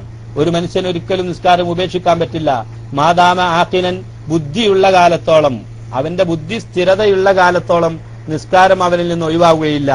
വക്തിൽ തന്നെ ഒരാൾക്ക് നിന്ന് നിസ്കരിക്കാൻ കഴിയുകയാണെങ്കിൽ അങ്ങനെ തന്നെ നിസ്കരിക്കണം. നിസ്കരിക്കാൻ കഴിയാത്ത രൂപത്തിൽ രോഗമുണ്ടായി കിടപ്പിലാണ്, എന്നാൽ കിടന്നുകൊണ്ട് നിസ്കരിക്കാൻ കഴിയുമെങ്കിൽ അങ്ങനെ നിസ്കരിക്കണം. ഇനി കിടന്നിട്ട് കൈയും കാലും ഒന്നും അനക്കാൻ കഴിയുന്നില്ല എങ്കിൽ കൺപോളകൾ, അവന്റെ കൺപോളകൾ അത് അനക്കാൻ കഴിയുമെങ്കിൽ നിസ്കാരത്തിന്റെ രൂപങ്ങൾ കൺപോളകളെ കൊണ്ട് ആംഗ്യം കാണിച്ചുകൊണ്ട് നിസ്കരിക്കണം. കൺപോളകളും അനക്കാൻ കഴിയാത്ത അവസ്ഥയാണ്, മനസ്സ് മാത്രമേ ചലിക്കുന്നുള്ളൂ എങ്കിൽ മനസ്സിലെ നിസ്കാരത്തിന്റെ രൂപം ചലിപ്പിച്ചുകൊണ്ട് ഓർത്തെടുത്തുകൊണ്ട് നിസ്കരിക്കുന്ന രൂപം മനസ്സിൽ ഉണ്ടാക്കിയെടുക്കണം. അതും നിർബന്ധമാണ്. അപ്പോ എന്റെ പ്രിയപ്പെട്ട സഹോദരൻ, നമുക്ക് ചെറിയ എന്തെങ്കിലും പനി വരുമ്പോഴേക്ക് അന്ന് നിസ്കാരം ഖളാ ആക്കുക, അല്ലെങ്കിൽ ചെറിയ തലവേദന വരുമ്പോഴേക്ക് നിസ്കാരം ഖളാ ആക്കുക. ഈ ഒരു രൂപം, ഈ ഒരു ശൈലി നമ്മുടെ ജീവിതത്തിൽ നിന്ന് നാം മാറ്റേണ്ടതുണ്ട്. ഇനി അനിവാര്യമായ ചില കാരണങ്ങളെ കൊണ്ട് നമുക്ക് വക്തിന് നിസ്കരിക്കാൻ കഴിയാതിരുന്നാൽ എന്തു ചെയ്യും? സൈനുദ്ദീൻ മഖ്ദൂം റളിയല്ലാഹു അൻഹു വിശദീകരിക്കുന്നു, വയുബാദിറു മമ്മറ ലിഫായിത്തിൻ. ചിലപ്പോ കാരണം കൊണ്ട്, അനിവാര്യമായ കാരണങ്ങളെ കൊണ്ട് വക്തിൽ നിന്ന് നിസ്കാരം നഷ്ടപ്പെടാം. അല്ലെങ്കിൽ കാരണങ്ങളൊന്നുമില്ല, വെറുതെ നമ്മൾ അശ്രദ്ധ കൊണ്ടോ എന്തോ അനിവാര്യ കാരണങ്ങളൊന്നും ഇല്ലാതെ നഷ്ടപ്പെടുക. രണ്ട് നിലക്ക് നിസ്കാരം ഖളാ ആകും, നഷ്ടപ്പെടും. ഈ നഷ്ടപ്പെടുന്ന നിസ്കാരം ഖളാ വീട്ടൽ നിർബന്ധമാണ്. ആരോ എവിടെയോ പറയുന്നത് ഒരിക്കൽ അതുപോലെ പല പുസ്തകങ്ങളിൽ വായിക്കാനും സാധിച്ചു, നിസ്കാരം ഖളാ ആയാൽ പിന്നെ ഖളാ വീട്ടലില്ല, അത് പിന്നെ അള്ളാഹുവിനോട് തൗബ ചെയ്താൽ മതി, ദ്വാരനാ മതി എന്ന് പലരും ഇപ്പൊ പുതിയ കാലത്ത് അങ്ങനെ ചില മസലകളൊക്കെ ചില പുസ്തകങ്ങളൊക്കെ കാണാൻ സാധിച്ചു. യഥാർത്ഥത്തിൽ ബഹുമാനപ്പെട്ട ഇമാമുകള് ഹദീസുകൾ വിശദീകരിച്ചുകൊണ്ട്, നബി സല്ലല്ലാഹു അലൈഹി വസല്ലം തങ്ങളുടെ സുന്നത്തുകൾ വിശദീകരിച്ചുകൊണ്ട് വളരെ വിശദമായിട്ട് തന്നെ ഖളാഇനെ സംബന്ധിച്ചും ഫൗത്താ നിസ്കാരങ്ങളെ സംബന്ധിച്ചുള്ള ഗൗരവം സൂചിപ്പിക്കുന്നുണ്ട്. നബിതങ്ങളും സഹാബത്തും നിസ്കാരം അനിവാര്യമായ ചില സമയത്ത് യുദ്ധഘട്ടങ്ങളിലും അതുപോലെ ചില യാത്രകളിലൊക്കെ അനിവാര്യമായ ചില ഘട്ടങ്ങളിൽ സമയത്ത് നിസ്കരിക്കാൻ പറ്റാത്ത ചില ഘട്ടങ്ങൾ വന്നപ്പോ അവര് ഉടനെ തന്നെ നിസ്കരിച്ച രംഗങ്ങളൊക്കെ ഹദീസിന്റെ കിതാബുകളിലുണ്ട്. വേണ്ടതുപോലെ ഇൻഷാ അല്ലാഹ് നമുക്ക് പിന്നീട് ആവശ്യം വരുമ്പോൾ വിശദീകരിക്കാം. ആ ഭാഗത്തേക്ക് ഞാൻ കടക്കുന്നില്ല. അപ്പൊ ഖളാ ആകുന്നത് രണ്ട് രൂപത്തിലുണ്ടാകും. കാരണങ്ങളോട് കൂടെയുള്ള ഖളാ, കാരണം ഇല്ലാത്ത ഖളാ, ഇങ്ങനെ രണ്ട് പാർട്ടാക്കി ബഹുമാനപ്പെട്ട സൈനുദ്ദീൻ മഖ്ദൂം റളിയല്ലാഹു അൻഹു അതിന്റെ നിയമാവലികൾ വിശദീകരിക്കുന്നുണ്ട്. രണ്ടിനും രണ്ട് നിയമങ്ങളാണ്. കാരണം കൂടാതെയാണ് നഷ്ടപ്പെട്ടത് എങ്കിൽ അത് എത്രയും പെട്ടെന്ന് ഖളാ വീട്ടൽ നിർബന്ധമാണ്. രണ്ട് നിസ്കാരം ഖളാ വീട്ടണം. കാരണത്തോടു കൂടെ ഖളാ ആയാലും കാരണമില്ലാതെ ഖളാ ആയാലും ഖളാ വീട്ടൽ നിർബന്ധമാണ്. പക്ഷേ അത് എത്രയും പെട്ടെന്ന് ഉളരിപ്പിക്കണം, എത്രയും പെട്ടെന്ന് ചെയ്ത് വീട്ടൽ നിർബന്ധമാണ്.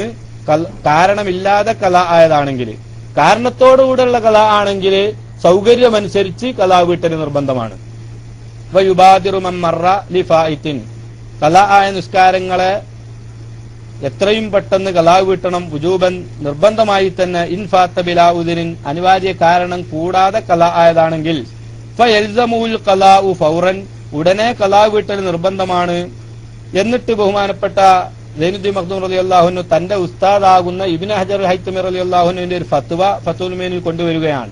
ഖാല ശൈഖുനാ, എന്റെ ഉസ്താദ് പറഞ്ഞു, അഹ്മദ് ഇബ്നു ഹജർ റളിയല്ലാഹു അൻഹു, വല്ലദീ ലഹറ, വളരെ വ്യക്തമായ അഭിപ്രായം, അന്നഹു, തീർച്ചയായിട്ടും കാര്യം, യൽസമുഹു സർഫു ജമീഇ സമനിഹി ലിൽ ഖളാഇ, ആ മനുഷ്യന്റെ നിസ്കാരം ഖളാ ആയ ആളുടെ മുഴുവൻ സമയവും അവൻ ഖളാഇന് വേണ്ടി നീക്കിവെക്കണം.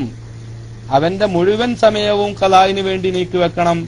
അതിൽ നിന്ന് ഏതൊഴികെ മാ അദാ മാ യഹ്താജു ലിസർഫിഹി ഫീമാ ലാ ബുദ്ദ ലഹു മിൻഹു, അവന് അത്യാവശ്യ കാര്യങ്ങൾക്ക് ചെലവഴിക്കേണ്ട സമയം കഴിച്ച് ബാക്കിയുള്ള സമയം മുഴുവനും ഈ ഖളാ ആയ നിസ്കാരങ്ങൾ നിർവഹിക്കാൻ വേണ്ടി നീക്കിവെക്കൽ നിർബന്ധമാണ്. അത്യാവശ്യമായ ഉറക്ക്, ചെലവെടുക്കൽ നിർബന്ധമായവർക്കുള്ള ചെലവ്, ഭക്ഷണം ശേഖരിക്കാനുള്ള ജോലി, അതുപോലെ മലമൂത്ര വിസർജനം, ഇതൊക്കെ ഒരു മനുഷ്യന് അത്യാവശ്യമാണ്. അത്തരം അത്യാവശ്യ കാര്യങ്ങൾക്ക് ചെലവഴിക്കേണ്ട സമയം മാറ്റിവെച്ച് ബാക്കി എന്തൊക്കെ സമയമുണ്ടോ ആ സമയം മുഴുവനും ഈ ഖലാ ആയ നിസ്കാരങ്ങൾ ഖലാ വീട്ടാൻ വേണ്ടി അവൻ വിനിയോഗിക്കേണ്ടതാണ്. അത് വിനിയോഗിക്കാതെ ആ സമയം മറ്റുള്ളതിന് ചെലവഴിക്കൽ ഹറാമാണ്. എത്രത്തോളം? അന്നഹു യഹ്റുമു അലൈഹി തതവ്വു. ഈ ഖലാ നിസ്കാരം ഖലാ വീട്ടാൻ ആ സമയം ചെലവഴിക്കാതെ അവൻ സുന്നത്ത് നിസ്കാരത്തിന് വേണ്ടി ആ സമയത്തിൽ നിന്ന് അല്പം മാറ്റിവെച്ചാൽ അത് ഹറാമാണ്. സുന്നത്ത് നിസ്കാരം മാത്രമല്ല, ഒരു മയ്യത്ത് നിസ്കാരം ഫർള് കിഫയായ കാര്യമാണെങ്കിൽ അതും ഹറാമാണ്.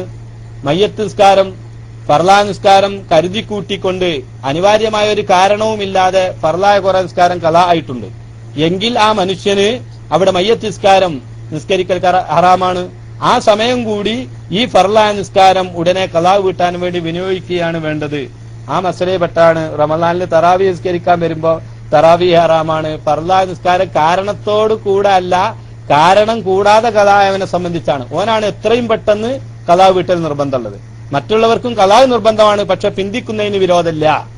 അതുകൊണ്ട് ആ മസ്അല വേർതിരിച്ചു മനസ്സിലാക്കണം. ഖലാ കാരണമൊന്നും കൂടാതെ ഫർളാ നിസ്കാരം ഒരു മനുഷ്യന് ഖലാ ആയിട്ടുണ്ടെങ്കിൽ അവന്റെ ജീവിതത്തിന്റെ നിലനിൽപ്പിനുള്ള അത്യാവശ്യ കാര്യങ്ങൾക്ക് ചെലവഴിക്കേണ്ട സമയം ഒഴിച്ച് ബാക്കി സമയങ്ങളൊക്കെ ഖലാ ആയ നിസ്കാരങ്ങൾ ഖലാ വീട്ടാൻ വേണ്ടി വിനിയോഗിക്കണം. അതിനു പകരം അവൻ മറ്റുള്ള സുന്നത്തോ ഫർള് കിഫയായ കാര്യങ്ങൾക്ക് അത് വിനിയോഗിക്കാൻ പാടില്ല എന്ന് വെക്കുമ്പോ ഫർളും കിഫയും സുന്നത്തും അല്ലാത്ത കാര്യങ്ങൾക്ക് ഏതായാലും വിനിയോഗിക്കാൻ പാടില്ല.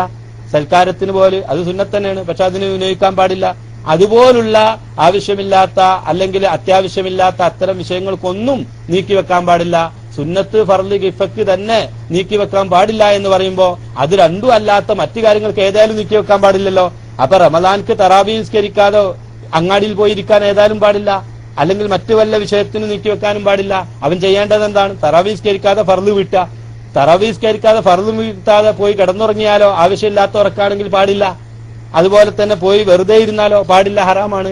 അപ്പൊ നിസ്കരിക്കലും ഹറാമ, തറാവി നിസ്കരിക്കലും ഹറാമാകും, നിസ്കരിക്കാതെ വെറുതെ ഇരിക്കലും ഹറാമാകും, രണ്ടും ഹറാമാണ്. അപ്പൊ അവൻ ചെയ്യേണ്ടത് എന്താണ്? അവന്റെ ഫർളായ നിസ്കാരങ്ങൾ ഖലാ വീട്ടുകയാണ് വേണ്ടത്. ഇങ്ങനെ വെറും നിസ്കാരം മാത്രമല്ല ഹറാമാകുന്നത്, സുന്നത്തായ നിസ്കാരം തന്നെ ഹറാമാകുമെങ്കിൽ സുന്നത്തായ മറ്റ് കർമ്മങ്ങളൊക്കെ അവന് ഹറാമാകുന്നതാണ് എന്ന് മനസ്സിലാക്കേണ്ടതാണ്.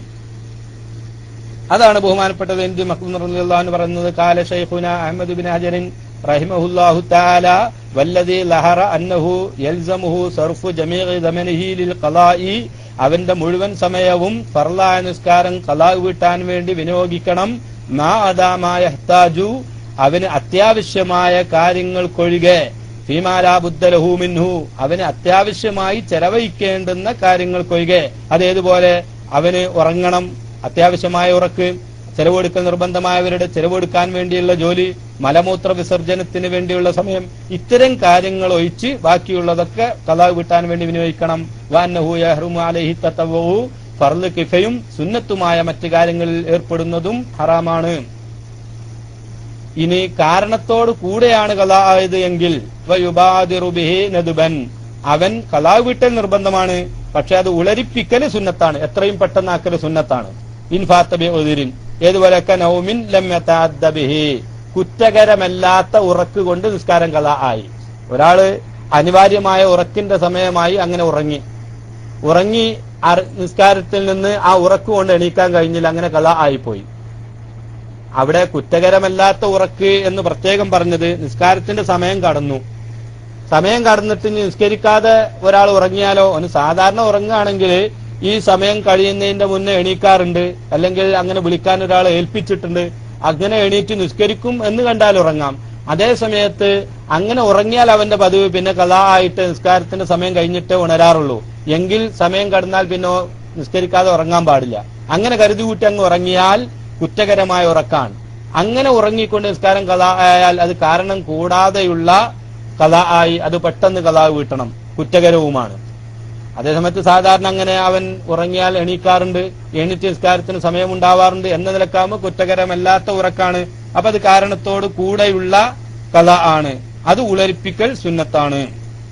നിസ്യാനും കദാലിക്കാം, അതുപോലെ വെറും ഗഫലത്ത്, അശ്രദ്ധനാവാത്ത മറതി. ചിലവർക്ക് മറതി ഉണ്ടാവും, ഒരു നിസ്കാരം എന്നുള്ള കാര്യം തന്നെ ചിന്തയില്ലാതെ വെറും ലഹിബിലും ലഹിവിലും കളി തമാശയിലുമായിട്ടുണ്ട് മുഴുകിയിട്ട് അവന്റെ അശ്രദ്ധ കൊണ്ട് നിസ്കാരം മറക്കുക, അത് കുറ്റകരമാണ്. അതേ സമയത്ത് അല്ലാത്ത നിസിയാനുണ്ട്, സാധാരണയിൽ വരുന്ന നിസിയാൻ, അതിന് റുഫിയാൻ ഉമ്മത്തിയാൽ ഖതൗ നിസിയാൻ, ആ നിസിയാനിന് അള്ളാഹുവിന്റെ അടുക്കൽ കുറ്റമില്ല എന്നാണ്.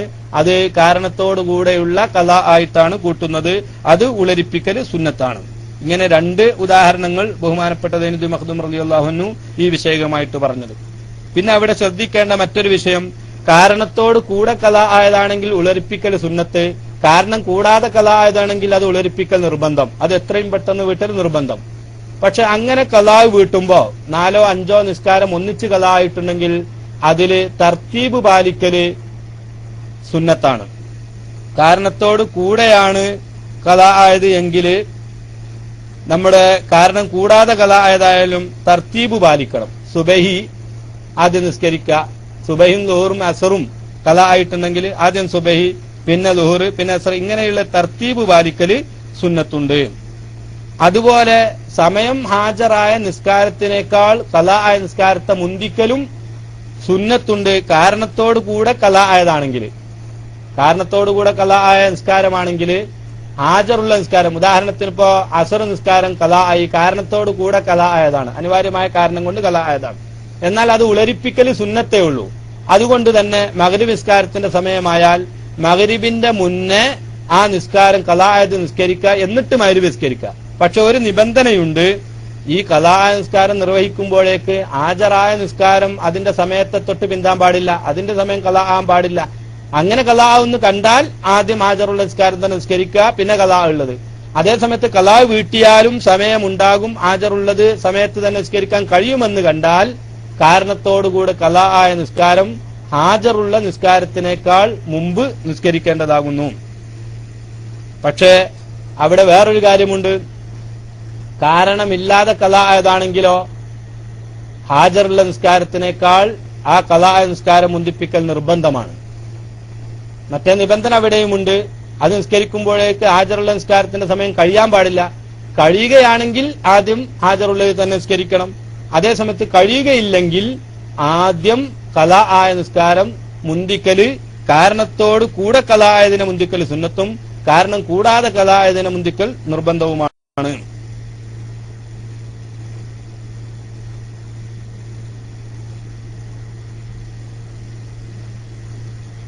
ഇനി അവിടെ തന്നെ ചിലപ്പോ 4 or 5 നിസ്കാരം ഒന്നിച്ച് ഖലാ ആയിട്ടുണ്ട്. ആ ഖലാ ആയ നിസ്കാരങ്ങളിൽ ചിലതിന് കാരണമുണ്ട് ഖലാ ആകാൻ, ചിലതിനൊരു കാരണമില്ലാതെ ഖലാ ആകാൻ. അങ്ങനത്തത് ഖലാ വീട്ടുമ്പം അവിടെ കാരണം കൂടാതെ ഖലാ ആയതിനെ ആദ്യം നിസ്കരിക്കൽ നിർബന്ധമാണ്. സുബഹി നിസ്കാരം കാരണത്തോട് കൂടെ ഖലാ ആയി, ളുഹർ നിസ്കാരം കാരണം ഇല്ലാതെയും ഖലാ ആയതാണ്. എന്നാ ഖലാ വീട്ടുമ്പോ നിർബന്ധമായിട്ടും ആദ്യം ളുഹർ നിസ്കരിക്കണം എന്നാ. ആദ്യം ളുഹറിനെ മുന്തിക്കാതെ സുബഹി നിസ്കരിച്ചാലോ ഒരു ഹറാമ് വന്നു, ഒരു നിർബന്ധം ഒഴിവാക്കിയ കുറ്റം വന്നു. അതുകൊണ്ട് തന്നെ കാരണത്തോട് കൂടെ ഖലാ ആയതും കാരണമില്ലാതെ ഖലാ ആയതും ഒന്നിച്ചുള്ള നിസ്കാരമുണ്ടെങ്കിൽ ഖലാ വീട്ടുമ്പോ ആദ്യമായി ചെയ്യേണ്ടത് ഖലാ കാരണം കൂടാതെ ഖലാ ആയ നിസ്കാരം ആദ്യം ഖലാ വീട്ടണം, എന്നിട്ടാണ് കാരണത്തോട് കൂടെ ഖലാ ആയത് വീട്ടേണ്ടത്. വയജിബു തഖദീമു മാ ഫാത ബിഗൈരി ഉദ്രിൻ, കാരണം കൂടാതെ ഖലാ ആയതിനെ മുന്തിക്കൽ നിർബന്ധമാണ്. അലാമാ ഫാത ബി ഉദ്രിൻ, കാരണത്തോട് കൂടെ ഫൗത്തായ നിസ്കാരത്തിനേക്കാൾ അത് നിർബന്ധമാണ്. അവിടെ വൈൻ ഫഖദ തർത്തീബ്, തർത്തീബ് നഷ്ടപ്പെട്ടാലും പ്രശ്നമില്ല, കാരണം തർത്തീബ് സുന്നത്തേ ഉള്ളൂ, മുന്തിക്കൽ നിർബന്ധമാണ്. അപ്പൊ നിർബന്ധവും സുന്നത്തും നോക്കുമ്പോൾ നിർബന്ധമാണല്ലോ എടുക്കേണ്ടത്. ആ നിലക്ക് തർത്തീബ് നഷ്ടപ്പെട്ടാലും കാരണം കൂടാതെ നഷ്ടപ്പെട്ട നിസ്കാരം ആദ്യം നിസ്കരിക്കൽ നിർബന്ധമാണ്. പിന്നെ അങ്ങനെ ഖലാ വീട്ടുമ്പോൾ ഒരു മസലം കൂടി പറഞ്ഞ് ഇൻഷാ അല്ലാഹ് നമുക്ക് സംശയ നിവാരണത്തിലേക്ക് കിടക്കാം. അവിടെ ഒരു കാര്യം കൂടി ശ്രദ്ധിക്കേണ്ടത്, ഖലാ നിസ്കാരം ഇപ്പൊ കാരണത്തോട് കൂടെ നമുക്ക് നിസ്കാരം നഷ്ടപ്പെട്ടു, എന്നാൽ അത് എത്രയും പെട്ടെന്ന് വീട്ടല് ഉളരിപ്പിക്കല് സുന്നത്താണെന്ന് പറഞ്ഞു. അങ്ങനെ ളുഹറും അസറും മഗ്രിബും ഖലാ ആയിട്ടുണ്ട്, കാരണവും ഉണ്ട്. അങ്ങനെ ഉളരിപ്പിക്കുമ്പോ ഖലാ വീട്ടുന്ന സമയത്ത് അതിന്റെ റവാത്തിബ് സുന്നത്ത് അത് പിന്തിപ്പിക്കല് സുന്നത്താണ്. കാരണത്തോടു കൂടെ ഖലാ ആയ നിസ്കാരം ഖലാ വീട്ടുമ്പോ അതിന്റെ സുന്നത്ത് നിസ്കാരങ്ങൾ ആ ഫർളൊക്കെ ചെയ്തതിന് ശേഷം അതിന്റെ സുന്നത്തുകൾ പിന്തിപ്പിക്കല് സുന്നത്താണ്. അതേസമയത്ത് കാരണം കൂടാതെ ഫൗത്തായ ഖലാ ആയ നിസ്കാരമാണോ എന്നാ അതിന്റെ റവാത്തിബ് ആ എല്ലാ ഫർളും നിസ്കരിച്ചിട്ടേ നിസ്കരിക്കാൻ പാടുള്ളൂ. ഓരോന്നിന്റെ ഖലാ വീട്ടുന്ന സമയത്തും അതിന്റെ റവാത്തിബ് സുന്നത്ത് നിസ്കരിക്കൽ ഹറാമാണ്, പാടില്ല. അത് സുന്നത്ത് നിസ്കാരങ്ങള് ഞാൻ നേരത്തെ പറഞ്ഞു, ഖലാ കാരണം കൂടാതെ ഖലാ നിസ്കാരമുണ്ടെങ്കിൽ അവന്റെ സമയമൊക്കെ ഖലാ വീട്ടാണ് ചെലവഴിക്കേണ്ടത്, അവിടെ സുന്നത്ത് പാടില്ല. ആ മസലയിൽ ഇതും പെടും. ആ നിസ്കാരത്തിന്റെ റവാത്തിബ് സുന്നത്തും നിസ്കരിക്കാൻ പാടില്ല. ഇത് ദനിദ് മഖ്ദൂം റളിയല്ലാഹു അൻഹു പറയുന്നു, വയജിബു തഅഖീറുഹാ അനിൽ ഫവായിതി ബിഗൈരി ഉദ്രിൻ, കാരണം കൂടാതെ ഖലാ ആയ നിസ്കാരങ്ങളെ തൊട്ട് അതിന്റെ സുന്നത്തുകളെ പിന്തിപ്പിക്കല് നിർബന്ധമാകുന്നു. ദുഹറിന്റെ മുമ്പുള്ള സുന്നത്ത് നിസ്കാരം, ദുഹറ് ഖലാ ആണ്, കാരണമൊന്നും ഇല്ലാതെയാണ് ഖലാ ആയതെങ്കിൽ അതിന്റെ മുമ്പുള്ള സുന്നത്ത് നിസ്കാരം ആദ്യം നിസ്കരിക്കാൻ പറ്റില്ല, ഹറാമാണ്. ആദ്യം അത് ഖലാ വീട്ടിയിട്ട് വേണം അതിന്റെ മുമ്പുള്ള സുന്നത്ത് നിസ്കാരം പിന്നീട് നിർവഹിക്കാവുന്നതാണ്. ഇത്രയും വിഷയങ്ങളാണ് ഇന്ന് ചർച്ച ചെയ്തത്. ഇനി ഇതുമായി ബന്ധപ്പെട്ട പ്രസക്തമായ സംശയങ്ങൾ ചോദിക്കാവുന്നതാണ്. എത്രയും പെട്ടെന്ന് ചോദിക്കണം. അസ്സലാമു അലൈക്കും വറഹ്മത്തുള്ളാഹി വബറകാതുഹു. ഇന്നത്തെ ഉസ്താദിന്റെ ക്ലാസ്സിൽ സംശയങ്ങളെല്ലാവരും റൈസ് ഹാൻഡ് ചെയ്യുക. എന്തെങ്കിലും ചോദ്യങ്ങൾ ചോദിക്കാണ്ടെങ്കിൽ ചോദിക്കുക. കാരണം ഇതുപോലുള്ള അവസരം നമുക്കിനി കിട്ടിയെന്ന് വരില്ല. അപ്പോൾ സംശയം എല്ലാവരും തീർക്കുക. മൈക്ക് റിലീസ് ചെയ്യുന്നു. അസ്സലാമു അലൈക്കും. വഅലൈക്കും അസ്സലാം വറഹ്മത്തുള്ളാഹി വബറകാതുഹു. അസ്സലാമു അലൈക്കും. എനിക്ക് സംശയമുള്ളത്, നമ്മൾ രാത്രി ഉറങ്ങാൻ വൈകി പോയിട്ട് രാവിലെ ഉണർന്നപ്പോൾ സുബ്ഹ് ഖളാ ആയിപ്പോയി. അപ്പൊ നമ്മൾ സുബ്ഹ് അപ്പത്തന്നെ ഖളാ വീട്ടണോ അതോ ളുഹറിന്റെ കൂടെ ഖളാ വീട്ടിയാൽ മതിയോ? ഒന്ന്. രണ്ടാമത്തെ ചോദ്യം, നമ്മൾ സുന്നത്ത് നിസ്കരിക്കുന്നത് ഒഴിവാക്കിയിട്ട് സുന്നത്ത് നമുക്ക് ഖളാ ആയ നിസ്കാരങ്ങൾ വീട്ടുന്നതല്ലേ അഫ്ളല് എന്നുള്ളതും കൂടി ശ്രദ്ധിക്കണം. അസ്സലാമു അലൈക്കും വറഹ്മത്തുള്ളാഹി വബറകാതുഹു.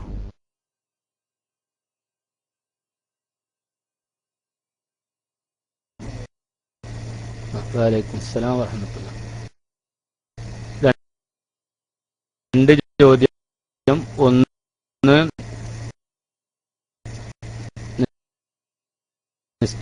കിടക്കാൻ വൈകി അങ്ങനെ ഉറങ്ങിയത് കൊണ്ട് സുബഹി നിസ്കാരം ഖളാ ആയി. അവിടെ ഞാനൊരു കാര്യം യഥാർത്ഥത്തിൽ കുറ്റകരമാണ്. സുബഹി അതിന്റെ വക്തിന് തന്നെ നിസ്കരിക്കണം. ആ വക്തിന് എണീക്കാൻ കഴിയാത്ത നിലയിൽ ഉറക്കിനെ പിന്തിപ്പിച്ചാൽ അത് അങ്ങനെ രോഗം കൊണ്ടോ അതുപോലുള്ള കാരണങ്ങളോ ഒന്നും അല്ലാതെ ഉറക്കിനെ പിന്തിപ്പിച്ച് അതിന്റെ കാരണത്താല് സുബഹിന്റെ സമയത്ത് എണീക്കാൻ കഴിയാതിരുന്നാൽ അത് കുറ്റകരമായ ഖളാ ആണ്. അങ്ങനെ ഒരു അനിവാര്യമായ കാരണമില്ലാതെ ഖളാ ആയാൽ അത് എത്രയും പെട്ടെന്ന് എണീറ്റ ഉടനെ തന്നെ ഖളാ വീട്ടൽ കുറ്റമുണ്ട്, എണീറ്റ ഉടനെ തന്നെ ഖളാ വീട്ടൽ നിർബന്ധവുമാണ്. ഇനി അങ്ങനെയല്ല, ഓൻ സാധാരണ ഉറങ്ങി സുബഹിക്ക് എണീക്കാറുണ്ട്, എന്തോ കാരണം കൊണ്ട് അറിയാതെ ഉറങ്ങിപ്പോയി, ഉണർന്നില്ല, എന്നാൽ അതൊരു അനിവാര്യമായ കാരണം, കുറ്റകരമല്ലാത്ത ഒരു ഖളാ ആണ്. അങ്ങനത്തെ ഖളാ ആയാലും എണീറ്റ ഉടനെ നിസ്കരിക്കലാണ് സുന്നത്ത്. നദുബൻ സുന്നത്ത് അങ്ങനെയാണ്. അതേ സമയത്ത് ളുഹറിലേക്ക് പിന്തിക്കുന്നതിന് കുറ്റമില്ല, ഉടനെ തന്നെ നിസ്കരിക്കലാണ് സുന്നത്ത്. രണ്ടാമത്തെ ചോദ്യം, സുന്നത്തായ നിസ്കാരങ്ങൾ നിർവഹിക്കുന്നതിനേക്കാൾ ഖളാ അല്ല ചെയ്യേണ്ടത് എന്ന്. അവിടെ ഞാൻ വളരെ വിശദമായിട്ട് പറഞ്ഞിരുന്നു. കാരണം കൂടാതെ ഖളാ ആയത് ആണെങ്കിൽ സുന്നത്ത് കൊണ്ട് വ്യാപൃതനാവാൻ പാടില്ല, ഖളാ വീട്ടുകയാണ് വേണ്ടത്. കാരണത്തോട് കൂടെ ഖളാ ആണെങ്കിലും സുന്നത്ത് കൊണ്ട് വ്യാപൃതനാവുന്നതിനേക്കാൾ നല്ലത് ഖളായിനെ എത്രയും പെട്ട് വീട്ടലാകുന്നു. ഒന്നുകൂടി വിശദീകരിക്കുന്നു. അനിവാര്യമായ കാരണം കൂടാതെ നിസ്കാരം ഖളാ ആയാല് ആ ഖളാ വീട്ടാൻ വേണ്ടിയാണ് സമയം ചെലവഴിക്കേണ്ടത്. അതിനു പകരം ഫർള് കിഫയോ സുന്നത്തയോ ആയ കാര്യങ്ങൾക്ക് ആ സമയം വിനിയോഗിക്കാൻ പാടില്ല, അത് കുറ്റകരമാണ്. ഇനി അനിവാര്യമായ കാരണങ്ങളെ കൊണ്ടാണ് ഖളാ ആയത് എങ്കിൽ അപ്പോഴും ആ ഖളാ ആയതിനെ സമയം കിട്ടിയാൽ എത്രയും പെട്ടെന്ന് നിസ്കരിക്കലാണ് സുന്നത്ത്. അതിനു പകരം മറ്റു സുന്നത്തുകളെ കൊണ്ട് ഏർപ്പെടുന്നത് നല്ലതല്ല. ഇനി ചോദിക്കാവുന്നത്. അസ്സലാമു അലൈക്കും വറഹ്മത്തുള്ളാഹി. ഉസ്താദിന്റെ ചോദ്യം, ഒരാൾ നിസ്കാരത്തിന്റെ ശേഷമാണ് ഉറങ്ങിയത്, എന്നിട്ടോ ഉണർന്നത് മഗ്‌രിബ് നിസ്കാരത്തിന്റെ ശേഷം, എങ്കിൽ അസ്ർ നിസ്കാരം അവൻ നിസ്കരിക്കൽ നമുക്ക് നിർബന്ധമുണ്ടോ എന്നാണ്. നിർബന്ധമാണ് ഉണ്ടെങ്കിൽ അത് അതായിട്ടാണോ ഖളായിട്ടാണോ എന്ന് ഉസ്താദ് പറഞ്ഞു തരണം. അസ്സലാമു അലൈക്കും.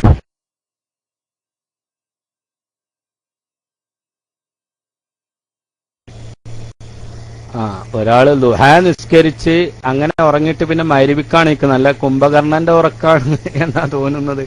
അങ്ങനെ ദുഹാ നിസ്കരിച്ച് ളുഹറിന്റെ സമയം കഴിഞ്ഞു, അസറിന്റെ സമയം കഴിഞ്ഞു, പിന്നെ മഗ്‌രിബിക്കാണ് എണീക്കുന്നത് എന്ന് പറയുമ്പോ നിസ്കാരത്തിന് അത്ര വില കൽപ്പിക്കാതെ നിസ്കാരവുമായുള്ള യാതൊരു ബോധവുമില്ലാതെ അങ്ങനെ ഉറങ്ങുക എന്ന് പറയുന്നത് കുറ്റകരമാണ് എന്ന് ആദ്യമായി ഓർമ്മപ്പെടുത്തുകയാണ്. ഓരോ നിസ്കാരവും അതിൻ്റെതായ സമയത്ത് നിർവഹിക്കുകയും ആ നിർവഹിക്കാനുള്ള ബോധമുണ്ടാകുന്ന അവസ്ഥയിൽ വേണം ഉറക്കും കാര്യങ്ങളൊക്കെ ചിട്ടപ്പെടുത്താനുമെന്ന് ആദ്യമായി ഓർമ്മപ്പെടുത്തുന്നു. പിന്നെ ദുഹാ നിസ്കാരത്തിന്റെ സമയത്ത് അങ്ങനെ ഒരാളാണ്ട് ഉറങ്ങി നിസ്കാരമൊന്നും ശ്രദ്ധിക്കാതെ അത്തരം കാര്യങ്ങളൊന്നും ശ്രദ്ധിക്കാതെ മഗ്‌രിബിക്കാണ് ഉണർന്നതെങ്കിൽ കുറ്റമാണ് എന്നതിനപ്പുറം ഈ അസർ പിന്നെ അവൻ നിസ്കരിക്കണ്ടേ? ഖളാ ആയി പോയാൽ കാരണത്തോട് കൂടെ ഖളാ ആയാലും കാരണമില്ലാതെ ഖളാ ആയാലും ഖളാ വീട്ടൽ നിർബന്ധമാണ്. അവിടെ യാതൊരു വിടുതിയുമില്ല. ഖളാ നിർബന്ധം തന്നെയാണ്. പക്ഷെ ആ ഖളാ എത്രയും പെട്ടെന്ന് വേണോ അതല്ല കുറച്ച് പിന്തിപ്പിച്ച് ഖളാ ആക്കുന്നതിന് വിരോധമുണ്ടോ എന്നുള്ളിടത്തേ നമുക്ക് തർക്കമുള്ളൂ. അതുകൊണ്ട് ഈ നിസ്കാരം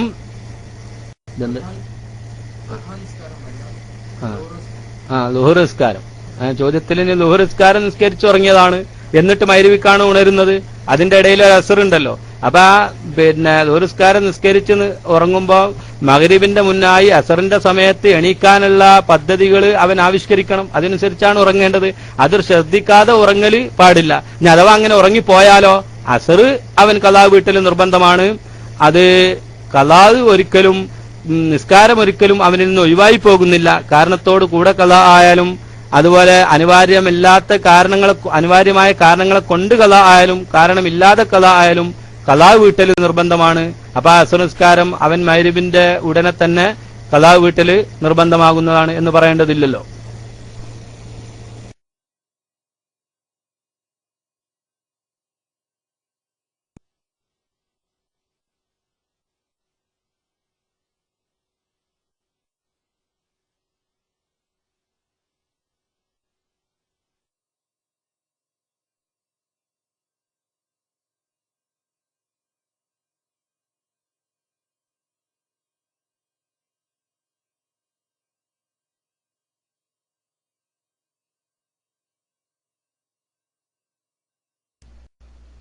ഹലോ, അസ്സലാമു അലൈക്കും വറഹ്മത്തുള്ളാഹി. ശബ്ദം കേൾക്കാമോ? ശബ്ദം കേൾക്കുന്നുണ്ടോ?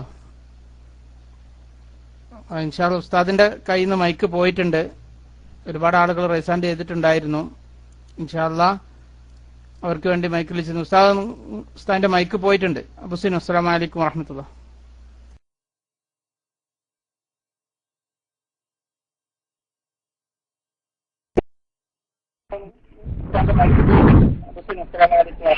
വലൈക്കും സ്സലാം വറഹ്മത്തുള്ളാഹി വബറകാതുഹു.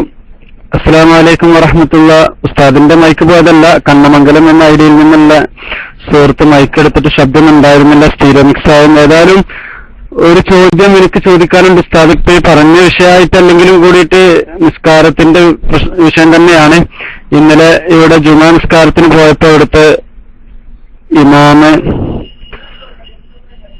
ശഅബാൻ 15 പ്രത്യേകത ഒന്നുമില്ല, അത് ബിദ്അത്താണ് എന്നൊക്കെ പറഞ്ഞ് വളരെ ഖുതുബ വളരെ കാര്യമാത്ര പ്രസക്തമായിട്ട് വളരെ വിശദമായിട്ട് വിമർശിച്ചുകൊണ്ട് തന്നെ അതിനെ കുറിച്ചിട്ട് പ്രസംഗിക്കുകയുണ്ടായി. അപ്പൊ അത്തരം ആളുകള് പിന്നിൽ നമ്മൾ തുടർന്ന് ജുമാ നിസ്കരിച്ചാല് എന്താണ് അതിന്റെ വിധി? നമ്മൾ പിന്നീട് ളുഹർ മടക്കി നിസ്കരിക്കേണ്ടതുണ്ടോ എന്നൊന്ന് പറഞ്ഞാല് തിരക്കിടില്ല. അസ്സലാമു അലൈക്കും.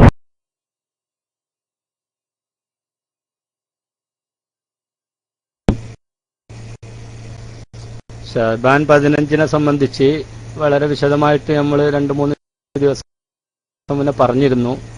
അതേസമയത്ത് ശഅബാൻ 15 പ്രത്യേകത ബഹുമാനപ്പെട്ട ഹുജ്ജത്തുൽ ഇസ്ലാം അബൂ ഹാമിദ് അൽ ഗസാലി റളിയല്ലാഹു അൻഹു, അതുപോലെ ഇമാം നബവി റളിയല്ലാഹു അൻഹു, അതുപോലുള്ള ധാരാളം പരിശുദ്ധ ഖുർആനും തിരുസുന്നത്തും അകവും പുറവും ഒരുപോലെ അറിയുന്ന ഇസ്ലാമിക കർമ്മശാസ്ത്ര വിശാരദന്മാരും അതുപോലെ ഇസ്ലാമിക ലോകത്തെ വെള്ളി നക്ഷത്രങ്ങളുമായ വലിയ മഹാന്മാരായ പണ്ഡിതന്മാർ വിശദമായിട്ട് അവരുടെ ഗ്രന്ഥങ്ങളിൽ അതിന്റെ ഫളായിലുകൾ പോരിശകളൊക്കെ ഉപന്യസിച്ചിട്ടുണ്ട്.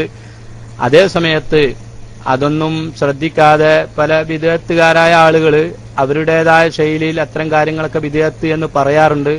ഒന്നിരിക്കൽ അത്തരം കാര്യങ്ങളൊക്കെ ശ്രദ്ധിക്കാത്തത് കൊണ്ടോ അല്ലെങ്കിൽ അറിവില്ലായ്മ കൊണ്ടൊക്കെ ആവാനാണ് സാധ്യത. ഇപ്പോൾ അടുത്ത് റജബ് 27 സംബന്ധിച്ച് അന്ന് നമ്മുടെ സുഹൃത്തുക്കൾക്ക് നോമ്പ് നോറ്റപ്പോ അവരുടെ കൂട്ടത്തിലുള്ള ചില ഈ പ്രദേശത്തുകാരായ സ്വദേശികളായ ചില ജോലിക്കാര് ആ നോമ്പിനെ സംബന്ധിച്ച് അത് ബിദഅത്തല്ല എന്ന് ചോദിച്ചപ്പോ ബഹുമാനപ്പെട്ട ഗസാലി റളിയല്ലാഹുവിന്റെ ഇഹ്യാ ഉലൂമുദ്ദീനുള്ള ഇബാറത്തും കാര്യങ്ങളൊക്കെ അവരോട് പറഞ്ഞപ്പോ എങ്കിൽ അങ്ങനെ ഇമാമുകൾ പറഞ്ഞിട്ടുണ്ടെങ്കിൽ അത് ബിദഅത്തില്ല എന്ന് പറഞ്ഞ് അവർ തിരുത്തിയത് അനുഭവമുള്ള ആളുകൾ വരും എന്നോട് പറയുകയുണ്ടായി. അതുപോലെ ചിലതൊക്കെ വിവരക്കോട് കൊണ്ടും ഇമാമുകളുടെ കിതാബുകളൊന്നും ഇവിടെ പഠന വിധേയമാക്കാത്തത് കൊണ്ടും ആണ് എന്ന് മനസ്സിലാക്കാം. അതുകൊണ്ട് തന്നെ അങ്ങനത്തെ ആളുകളൊക്കെ ഒരു അർത്ഥത്തില് തെറ്റിദ്ധാരണ കൊണ്ടും വിവരമില്ലാത്തത് കൊണ്ടും പറയുന്നതായതുകൊണ്ട് പൂർണാർത്ഥത്തിൽ അവരൊക്കെ വിദഅത്തുകാരാണ് എന്ന് പറഞ്ഞുകൂടാ. ഇനി അതല്ല, അതൊക്കെ അറിഞ്ഞുകൊണ്ട് വിദഅത്ത് എന്ന നിലക്ക് തന്നെ ആണെങ്കിലും ബിദ്അത്തുകാരെ തുടർന്നാല് നിസ്കാരം സഹിയാവാതിരിക്കുകയില്ല. എങ്ങനെ ബിദ്അത്ത് കൊണ്ട് കാഫിറാകുന്നവരുണ്ട്, അവരെ തുടർന്നാൽ സഹിയാവുകയില്ല. അതുപോലെ നിസ്കാരത്തിന്റെ ഷർത്തുകളും ഫർളുകളും ഒക്കെ ഒഴിവാക്കുന്ന ആളുകള് അത് ബിദ്അത്തുകാരാണെങ്കിലും അല്ലെങ്കിലും അത്തരം ആളുകളെ തുടർന്നാൽ ശരിയാവുകയില്ല. അതേസമയത്ത് അത്തരം ഷർത്തുകളും ഫർളുകളൊക്കെ അംഗീകരിച്ചുകൊണ്ട് നിസ്കരിക്കുന്നവർ, അവരിൽ അതേസമയത്ത് മറ്റു പല വിദഅത്തുകളും ഉണ്ട് എങ്കിൽ നിസ്കാരം ശരിയാകുന്നതാണ്. ജമാഅത്തിന് അവിടെ തുടരാൻ പറ്റോ ഇല്ലേ? ബഹുമാനപ്പെട്ട ഇബ്നു മഖ്ദൂം റളിയല്ലാഹു അൻഹു അതുപോലെ ഇബ്നു ഹജർ ഹൈതമി റളിയല്ലാഹു അൻഹുവിനെ പോലുള്ള മഹാന്മാര് ബിദ്അത്തുകാരാണ് ഇമാമുകൾ എങ്കിൽ അവരെ തുടർന്ന് നിസ്കരിക്കുന്നത് കൊണ്ട് ജമാഅത്തിന്റെ പ്രതിഫലം ലഭിക്കുകയില്ല എന്നൊക്കെ. അതേസമയത്ത് അതല്ലാത്ത ജമാഅത്ത് കിട്ടാനില്ല, അല്ലെങ്കിൽ അവരെ തുടർന്നില്ലെങ്കിൽ അത് ഫിത്നയ്ക്ക് കാരണമാണ്, അത്തരം സന്ദർഭങ്ങളിലൊക്കെ തുടർന്ന് നിസ്കരിക്കാം എന്ന് ബഹുമാനപ്പെട്ട ഇമാമുകളൊക്കെ വിശദീകരിച്ച് കാണാം. ഏതായാലും നിസ്കാരം സഹിയാകും ശുറൂത്തുകളും ഫുറൂലുകളൊക്കെ ആദാബുകളൊക്കെ പാലിക്കുന്നവരാണെങ്കിൽ നിസ്കാരത്തിന്റെ സിഹത്തിന് കോട്ടം വരാത്തത് കൊണ്ട് മടക്കി നിസ്കരിക്കേണ്ട ആവശ്യമില്ല. തുടരുന്നോടത്ത് അതല്ലാത്തത് കിട്ടുന്നുണ്ടെങ്കിൽ ബിദ്അത്തല്ലാത്ത ഇമാമുകളുള്ള ജമാഅത്തുകളും ജുമകളൊക്കെ ഉണ്ടെങ്കിൽ അതാണ് ഏറ്റവും നല്ലത് എന്ന് ഓർമ്മപ്പെടുത്താനേ നിർവാഹമുള്ളൂ. ബാക്കി കാര്യങ്ങളൊക്കെ സാഹചര്യങ്ങളും സന്ദർഭങ്ങളും ഒക്കെ അനുസരിച്ച്, ഇവിടെയുള്ള ചുറ്റുപാടുകളൊക്കെ അനുസരിച്ച് അവനവന് അവന്റേതായ രൂപത്തിൽ നിർവഹിക്കാവുന്നതാണ്. അത്തരം കാര്യം ഈ ഇവിടെ പ്രദേശത്ത് ജീവിക്കുമ്പോൾ നമുക്ക് ശ്രദ്ധിക്കാൻ ഒക്കുകയുള്ളൂ, പറയാനും ആ രൂപത്തിലേ കഴിയുകയുള്ളൂ. അത് സന്ദർഭോചിതമായിട്ട് ഇമാമുകളെയും അതുപോലെ തന്നെ മറ്റൊക്കെ സാഹചര്യങ്ങളൊക്കെ അറിഞ്ഞുകൊണ്ട് അവനവന്റേതായ രൂപത്തിൽ ചെയ്യാവുന്നതാണ്.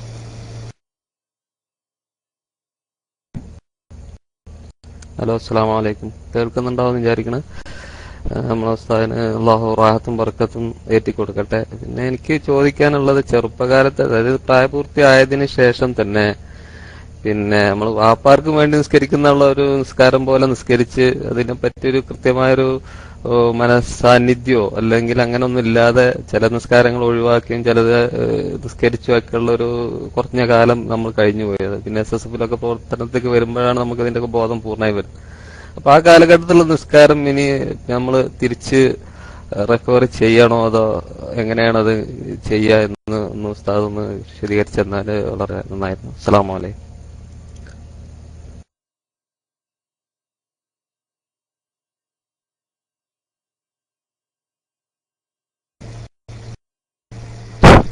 കഴിഞ്ഞുപോയ നിസ്കാരങ്ങള് ഇപ്പൊ പ്രായപൂർത്തി ആയതിനു ശേഷം മനസാന്നിധ്യമില്ലാതെ നിസ്കരിക്കുക എന്ന് പറഞ്ഞ നേരത്തെ പറഞ്ഞ പോലെ ഖുശൂ നിസ്കാരത്തിന്റെ സിഹത്തിനെ അത് ബാധിക്കുന്നില്ലെങ്കിലും നിസ്കാരം സഹിയാകുന്നതാണ്. അതുകൊണ്ട് തന്നെ അത്തരം നിസ്കാരങ്ങള് പിന്നീട് മടക്കേണ്ടെന്ന ആവശ്യമില്ല. അതേസമയത്ത് ഖലാ ആയി പോയത് ഉള്ള നിസ്കാരങ്ങൾ ഉണ്ടെങ്കിൽ അത് ഖലാ വീട്ടൽ നിർബന്ധമാണ്. മറ്റ് കഴിഞ്ഞുപോയ നമ്മൾ നിസ്കരിച്ചു പോയ നിസ്കാരങ്ങളെ സംബന്ധിച്ച് ഇനി ആലോചിച്ച് വേവലാതിപ്പെടേണ്ടതില്ല. ഇനി മുതൽ അങ്ങോട്ട് ഉള്ള നിസ്കാരങ്ങളിലൊക്കെ മനസാന്നിധ്യം ഉണ്ടാവാനും ഖുശൂഓടുകൂടെ അതിന്റെ ആദാബുകളും ശുറൂത്തുകളും ഫുറൂദുകളും ഇഖ്ലാസും ഒക്കെ ഉണ്ടാവാനുള്ള ശ്രമം നടത്തുകയാണ് ആ സഹോദരന് ഏറ്റവും നല്ലത്.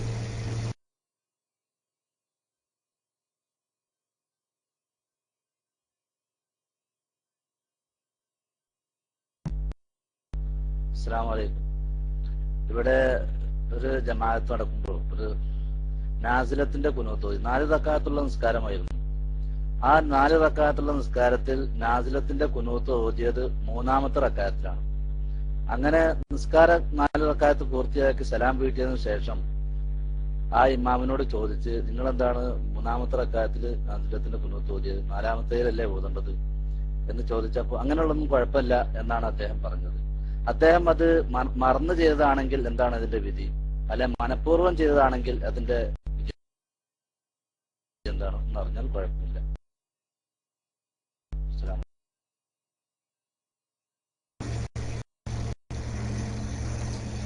ആ ചോദ്യം ഒന്നും കൂടി ഉറക്കനെ ചോദിച്ചാൽ കേട്ടിട്ടില്ല.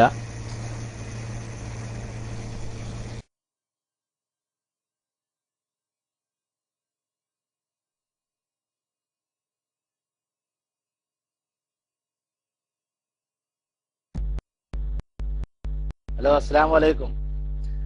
അഥവാ ഞാൻ ചോദിച്ചത്, 4 റക്അത്തുള്ള ഒരു നിസ്കാരത്തിൽ ഒരു ഇമാമ് 3-ാമത്തെ റക്അത്തിൽ നാസിലത്തിന്റെ കുനൂത്ത് ഓതി. ഇപ്പൊ സിറിയയിലും അവിടെയൊക്കെ അക്രമങ്ങൾ നടക്കുന്നത് കൊണ്ട് ചില പള്ളികളിലൊക്കെ നാസിലത്തിന്റെ കുനൂത്തുകൾ ഓതുന്ന നിസ്കാരങ്ങളിലൊക്കെ.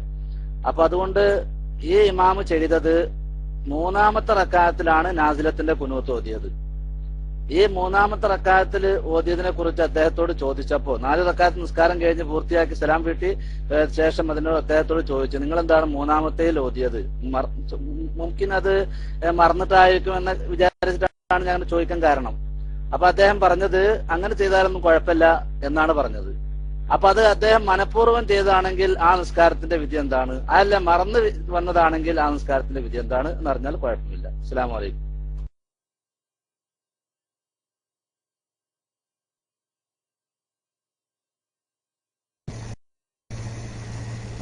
നാസിലത്തിന്റെ കുനൂത്ത് 4 റക്അത്തുള്ള നിസ്കാരത്തിൽ 3-ാമത്തെ റക്അത്തിൽ ചെയ്തു.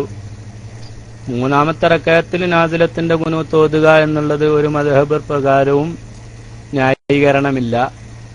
നാസിലത്തിന്റെ കുനൂത്ത് ഇഅ്തിദാലിൽ ആണോ അതല്ല ഇഅ്തിദാലിന്റെ മുന്നേ ആണോ റുക്കൂയിൽ ആണോ ഇങ്ങനെയുള്ള ചർച്ചകളുണ്ട് എന്നല്ലാതെ റക്അത്തുകളിൽ അവസാന റക്അത്താണ് അല്ല എന്നുള്ള ചർച്ചകൾ പണ്ഡിതന്മാരുടെ ഇടയിലില്ല.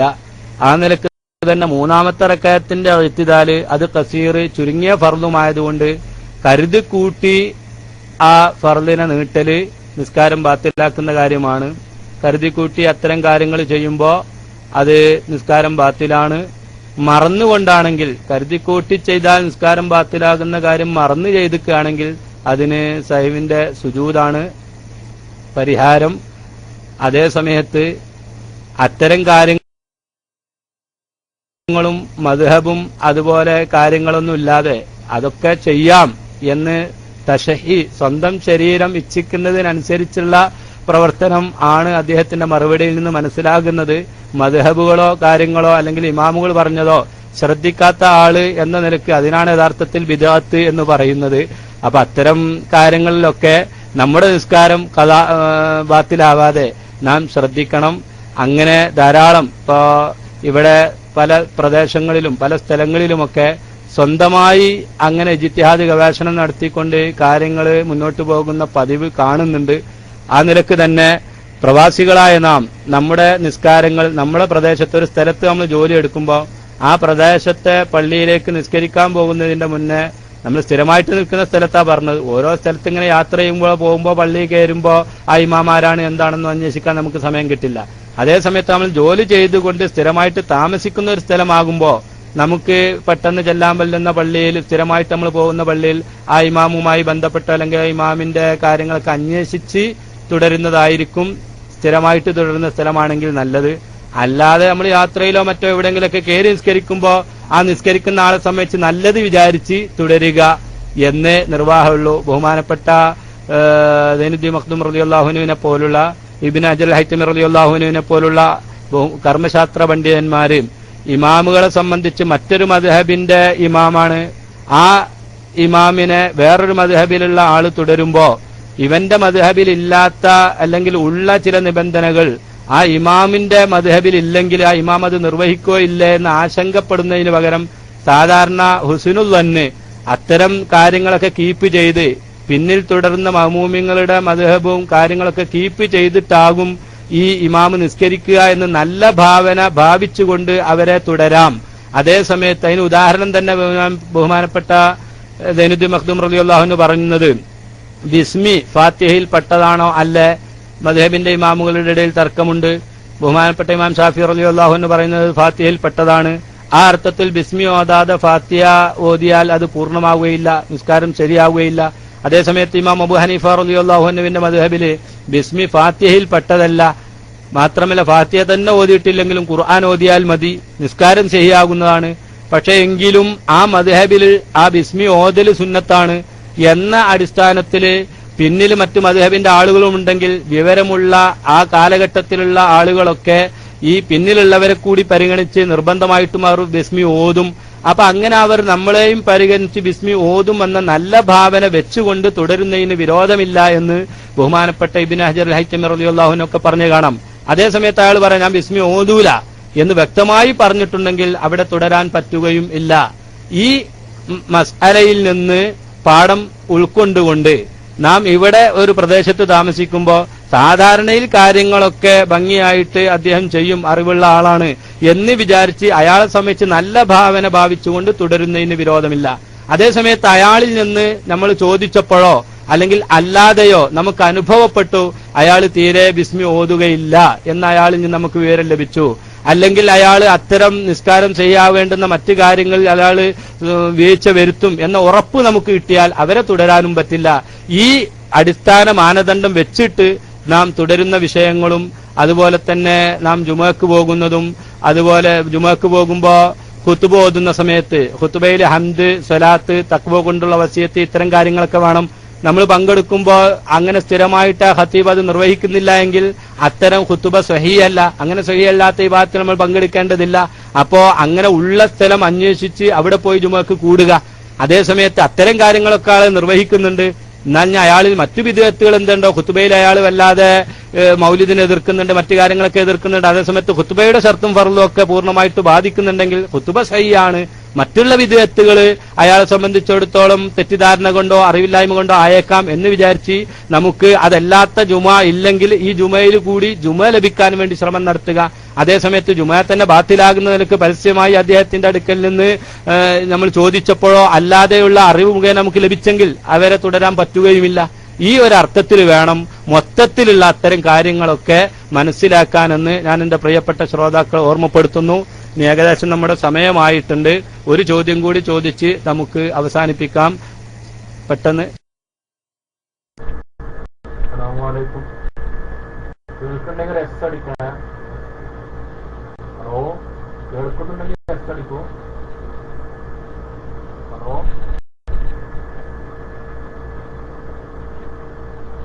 ഹലോ. ഓക്കെ.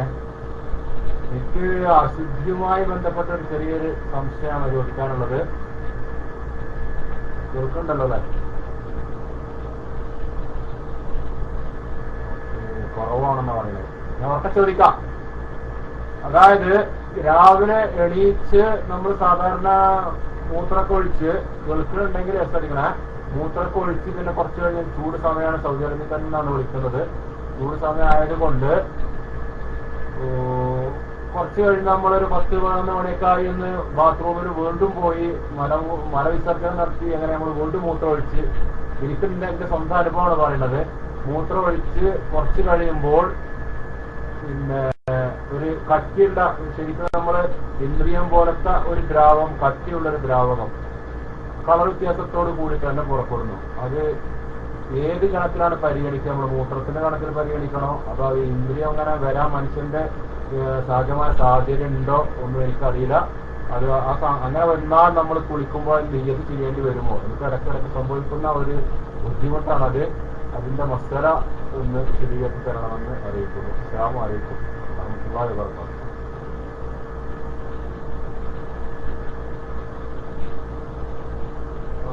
മൈക്കൗണ്ട്.